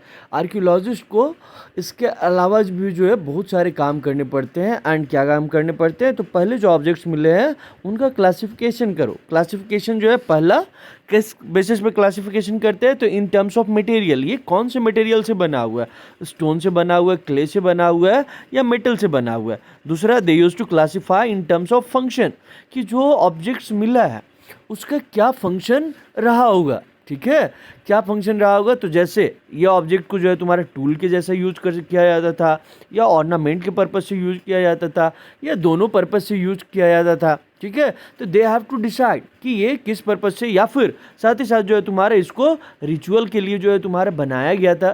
तो ये सब कुछ दे हैव टू आइडेंटिफाई। इसके बाद देखोगे कि जब ये लोग फंक्शन समझने का कोशिश करते हैं, कि ये जो आर्टिफैक्ट मिला है उसका क्या फंक्शन रहा होगा, ठीक है। तो वो हमें कैसे पता चलेगा? अब आज की जो है 5000 साल पहले, 4000 साल पहले तो हम तो टाइम में जा नहीं सकते, तो हम क्या करते हैं, तो we use to understand through, ठीक है, resembling the objects which are at present. जो ऑब्जेक्ट्स हमारे पास हैं अभी, ठीक है, एंड वही ऑब्जेक्ट जो पास्ट में मिला है उनका फंक्शन को हम रिजेंबल करने की कोशिश करते हैं। जैसे देखोगे बीड्स हो गया, ठीक है, जो ज्वेलरी बनाने में यूज होता है। इसके अलावा क्वेर्न देखोगे, क्वेर्न किसके लिए यूज होता है, तो मसाला कूटने और पीसने के लिए यूज होता है। स्टोन ब्लेड्स देखोगे, पॉट देखोगे, पॉट किस लिए यूज होता है, तो अभी गर्मी का दिन है, गर्मी में पानी रखने के लिए, इसके अलावा बहुत कुछ और रखने के लिए। तो जिस तरह से ये ऑब्जेक्ट्स का जो आज का फंक्शन है, हम ऐसा अनुमान लगाते हैं कि यही फंक्शन जो है तुम्हारा पास्ट में भी रहा होगा, एंड इसी के थ्रू जो है हम उनके फंक्शन को समझने का कोशिश करते हैं। इसके अलावा आर्कियोलॉजिस्ट जो है उनके फंक्शन को समझने के लिए एक और तरीका अडॉप्ट करते हैं। वो एक और तरीका क्या है, तो वो एक और तरीका है कि they try to investigate the objects in which, ठीक है, the context in which it was found.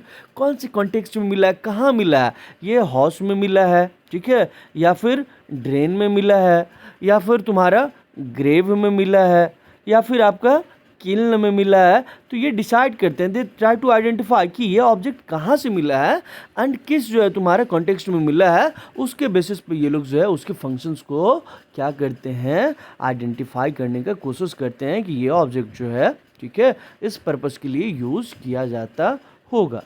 आगे आगे देखोगे हिस्टोरियंस को, और sometimes they use to take recourse of indirect evidence. Indirect evidence से कैसे हेल्प लेते हैं, तो जैसे देखोगे कई ऐसे साइट्स हैं, हड़प्पन साइट्स, जहाँ पे कॉटन का एविडेंस मिला है लेकिन क्लोथिंग का एविडेंस जो है हमें नहीं मिला है। तो क्लोथिंग का एविडेंस जो है हम लोग कैसे देखते हैं, तो देखोगे थ्रू पिक्चर, ठीक है, कि पिक्चर जो है तुम्हारा इनडायरेक्ट कोर्सेस लेते हैं तुम्हारा, एंड देखते हैं कि पिक्चर में अच्छा ये भाई साहब जो है कपड़ा पहने हुए, ठीक है, तो हो सकता है तुम्हारा कि ये जो कपड़ा बना हुआ है वो किसका बना हुआ हो, तो वो कॉटन का बना हुआ हो, ठीक है। तो इस तरह से जो है हिस्टोरियंस को कई बार जो है तुम्हारा कि ऑब्जेक्ट्स का फंक्शन आइडेंटिफाई करने के लिए या क्या यूज़ होता होगा उसके लिए जो है हमें इनडायरेक्ट एविडेंसेस को देखना एंड उसके थ्रू जो है रिलेट करना पड़ता है, ठीक है। एंड जैसे तुम्हारा कॉटन के केस में कॉटन का यूज़ क्लोथ बनाने के लिए होता था या नहीं होता था, तो ये जो है हम लोग कैसे समझते हैं, तो ये समझने के लिए हमारे पास तरीका है, जो स्कल्पचर में जो कपड़ा पहने हुआ दिख रहा है उसके थ्रू हम हेल्प लेते हैं। साथ ही साथ कई बार देखोगे कि archaeologist have to develop frame of reference. Frame of reference यानी आपको क्या कि फ्रेम ऑफ रेफरेंस यानी इसलिए कि देखें हम लोग कि 1850s के बाद ही जो है आपका हड़प्पन सील्स मिलना स्टार्ट हो गया था, लेकिन इसका जो है, ठीक है, इसको हम सही टाइम फ्रेमवर्क में प्लेस नहीं कर पाए, ठीक है, तो या फिर इसके बारे में हम लोग तब तक नहीं समझ पाए जब तक हमें कोई फ्रेम ऑफ रेफरेंस नहीं मिला, both in terms of cultural sequence, ठीक है, जिसमें इट वाज फाउंड कि जिस हालत में ये मिला, एंड दूसरा तुम्हारा कि इन terms of comparison with finds. जैसे देखोगे मेसोपोटामियंस के साथ हम इसका कंपैरिजन करते हैं। तो इसीलिए हिस्टोरियंस को क्या करना होता है कि अगर कहीं का हिस्ट्री या कुछ फाइंड्स को हम पढ़ रहे हैं तो इट डजेंट मीन दैट कि वो वहीं तक हम उसको लिमिटेड रखें, बल्कि जो उसके कंटेम्प्रेरी रहे होंगे उनके साथ जो है हम रिलेट करके देखने का कोशिश करते हैं। अब आगे पढ़ेंगे जो लास्ट टॉपिक है, प्रॉब्लम ऑफ इंटरप्रिटेशंस, कि जो ऑब्जेक्ट्स मिले, ठीक है, हम क्या पढ़े यहाँ पे कि एक जो है आप फ्रेम ऑफ रेफरेंस डेवलप कर लेते हैं, दूसरा इनडायरेक्ट जो एविडेंसेस है या उसके थ्रू जो है हम फाइंड आउट कोशिश करने का कोशिश करते हैं कि क्या इनका फंक्शन रहा है, तीसरा हम लोग देखें कि जो चीज़ें हमारे लिए वेल नोन है उससे हम क्या करते हैं, कंपैरिजन करते हैं कि पास्ट में इनका जो है ये यूज होता रहा होगा, ठीक है, एंड फोर्थ हम लोग क्या करते हैं तुम्हारा कि किस कॉन्टेक्स्ट में मिला है उस कॉन्टेक्स्ट के बेसिस पे हम लोग लेबल करते हैं कि इस ऑब्जेक्ट का ये फंक्शन रहा होगा। लेकिन कहता है तुम्हारा जब हड़प्पन्स का हम रिलीजियस प्रैक्टिसेस जो है तुम्हारा, ठीक है, बनाने का कोशिश करते हैं, इनके रिलीजियस प्रैक्टिसेस को जो है हम रिकन्स्ट्रक्ट करने का कोशिश करते हैं, समझने का कोशिश करते हैं, तो हमें प्रॉब्लम होता है। कई ऐसे ऑब्जेक्ट्स मिले हैं, ठीक है, विच सीम्ड अनयूजुअल और अनफैमिलियर, जिसको हम नहीं जानते हैं, ठीक है, या इस तरह की चीज़ें जो है अनयूजुअल रहा है या जिसके बारे में हमें नहीं पता है। तो इस तरह के ऑब्जेक्ट क्या रिलीजियस सिग्निफिकेंस के ऑब्जेक्ट रहे हैं, ठीक है। जैसे देखोगे तुम्हारा एक टेराकोटा फिगरेंस ऑफ वुमेन, ये वाला जो पिक्चर आप देख रहे हैं, ठीक है, ये टेराकोटा फिगरेंस ऑफ वुमेन है, ठीक है, वॉज हेवीली ज्वेल्ड, ठीक है, जिसके साथ क्या है तुम्हारा सम ऑफ एलेबोरेट हेड ड्रेसेस है, ठीक है।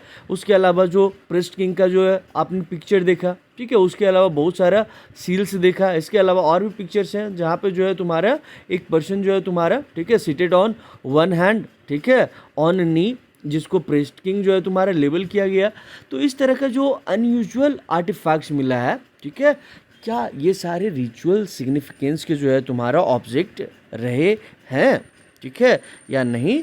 तो वही यहाँ पर लिखा हुआ है कि टेराकोटा फिगरेंस ऑफ वुमेन जो हैवीली ज्वेल्ड है, ठीक है, विथ इलेबोरेट हेड ड्रेसेस, ठीक है, जिसको हम क्या रिगार्ड करते हैं कि वो मदर गॉडेस है। इसी तरह का एक और पिक्चर मिला है, ठीक है, rare stone statuary of man, ठीक है, किस स्टैंडर्ड पोस्चर में जो है तुम्हारा seated with one hand on the knee, ठीक है, जैसे प्रेस्ट किंग।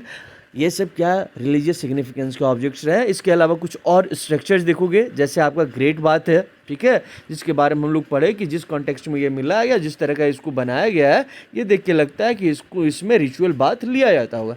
या जो फायर अल्टार्स मिला है, हवन कुंड मिला है, कहाँ से मिला है, तो याद रखिएगा कालीबंगन एंड लोथन से मिला है, ठीक है।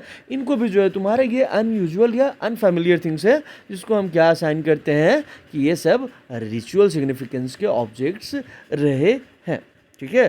कुछ आगे सील्स देखोगे कि इनके रिलीजियस बिलीफ्स एंड प्रैक्टिसेस को एग्जामिन करने के लिए जो है तुम्हारा हम लोग सील्स पे जो इमेजेस डिपिक्ट किया हुआ है या जो सील पे जो रिचुअल सीन्स डिपिक्ट किया हुआ है उसको भी जो है हम लोग पढ़ने का कोशिश करते हैं। इसमें क्या क्या है देखोगे तो सम सील्स डिपिक्ट रिचुअल सीन्स, ठीक है, जैसे और क्या क्या क्या देखोगे तो कुछ इसमें जो है तुम्हारा प्लांट मोटिव्स है, ठीक है, जो क्या इंडिकेट करता है तुम्हारा नेचुरल वर्शिप, नेचर वर्शिप को जो है तुम्हारा इंडिकेट करता है।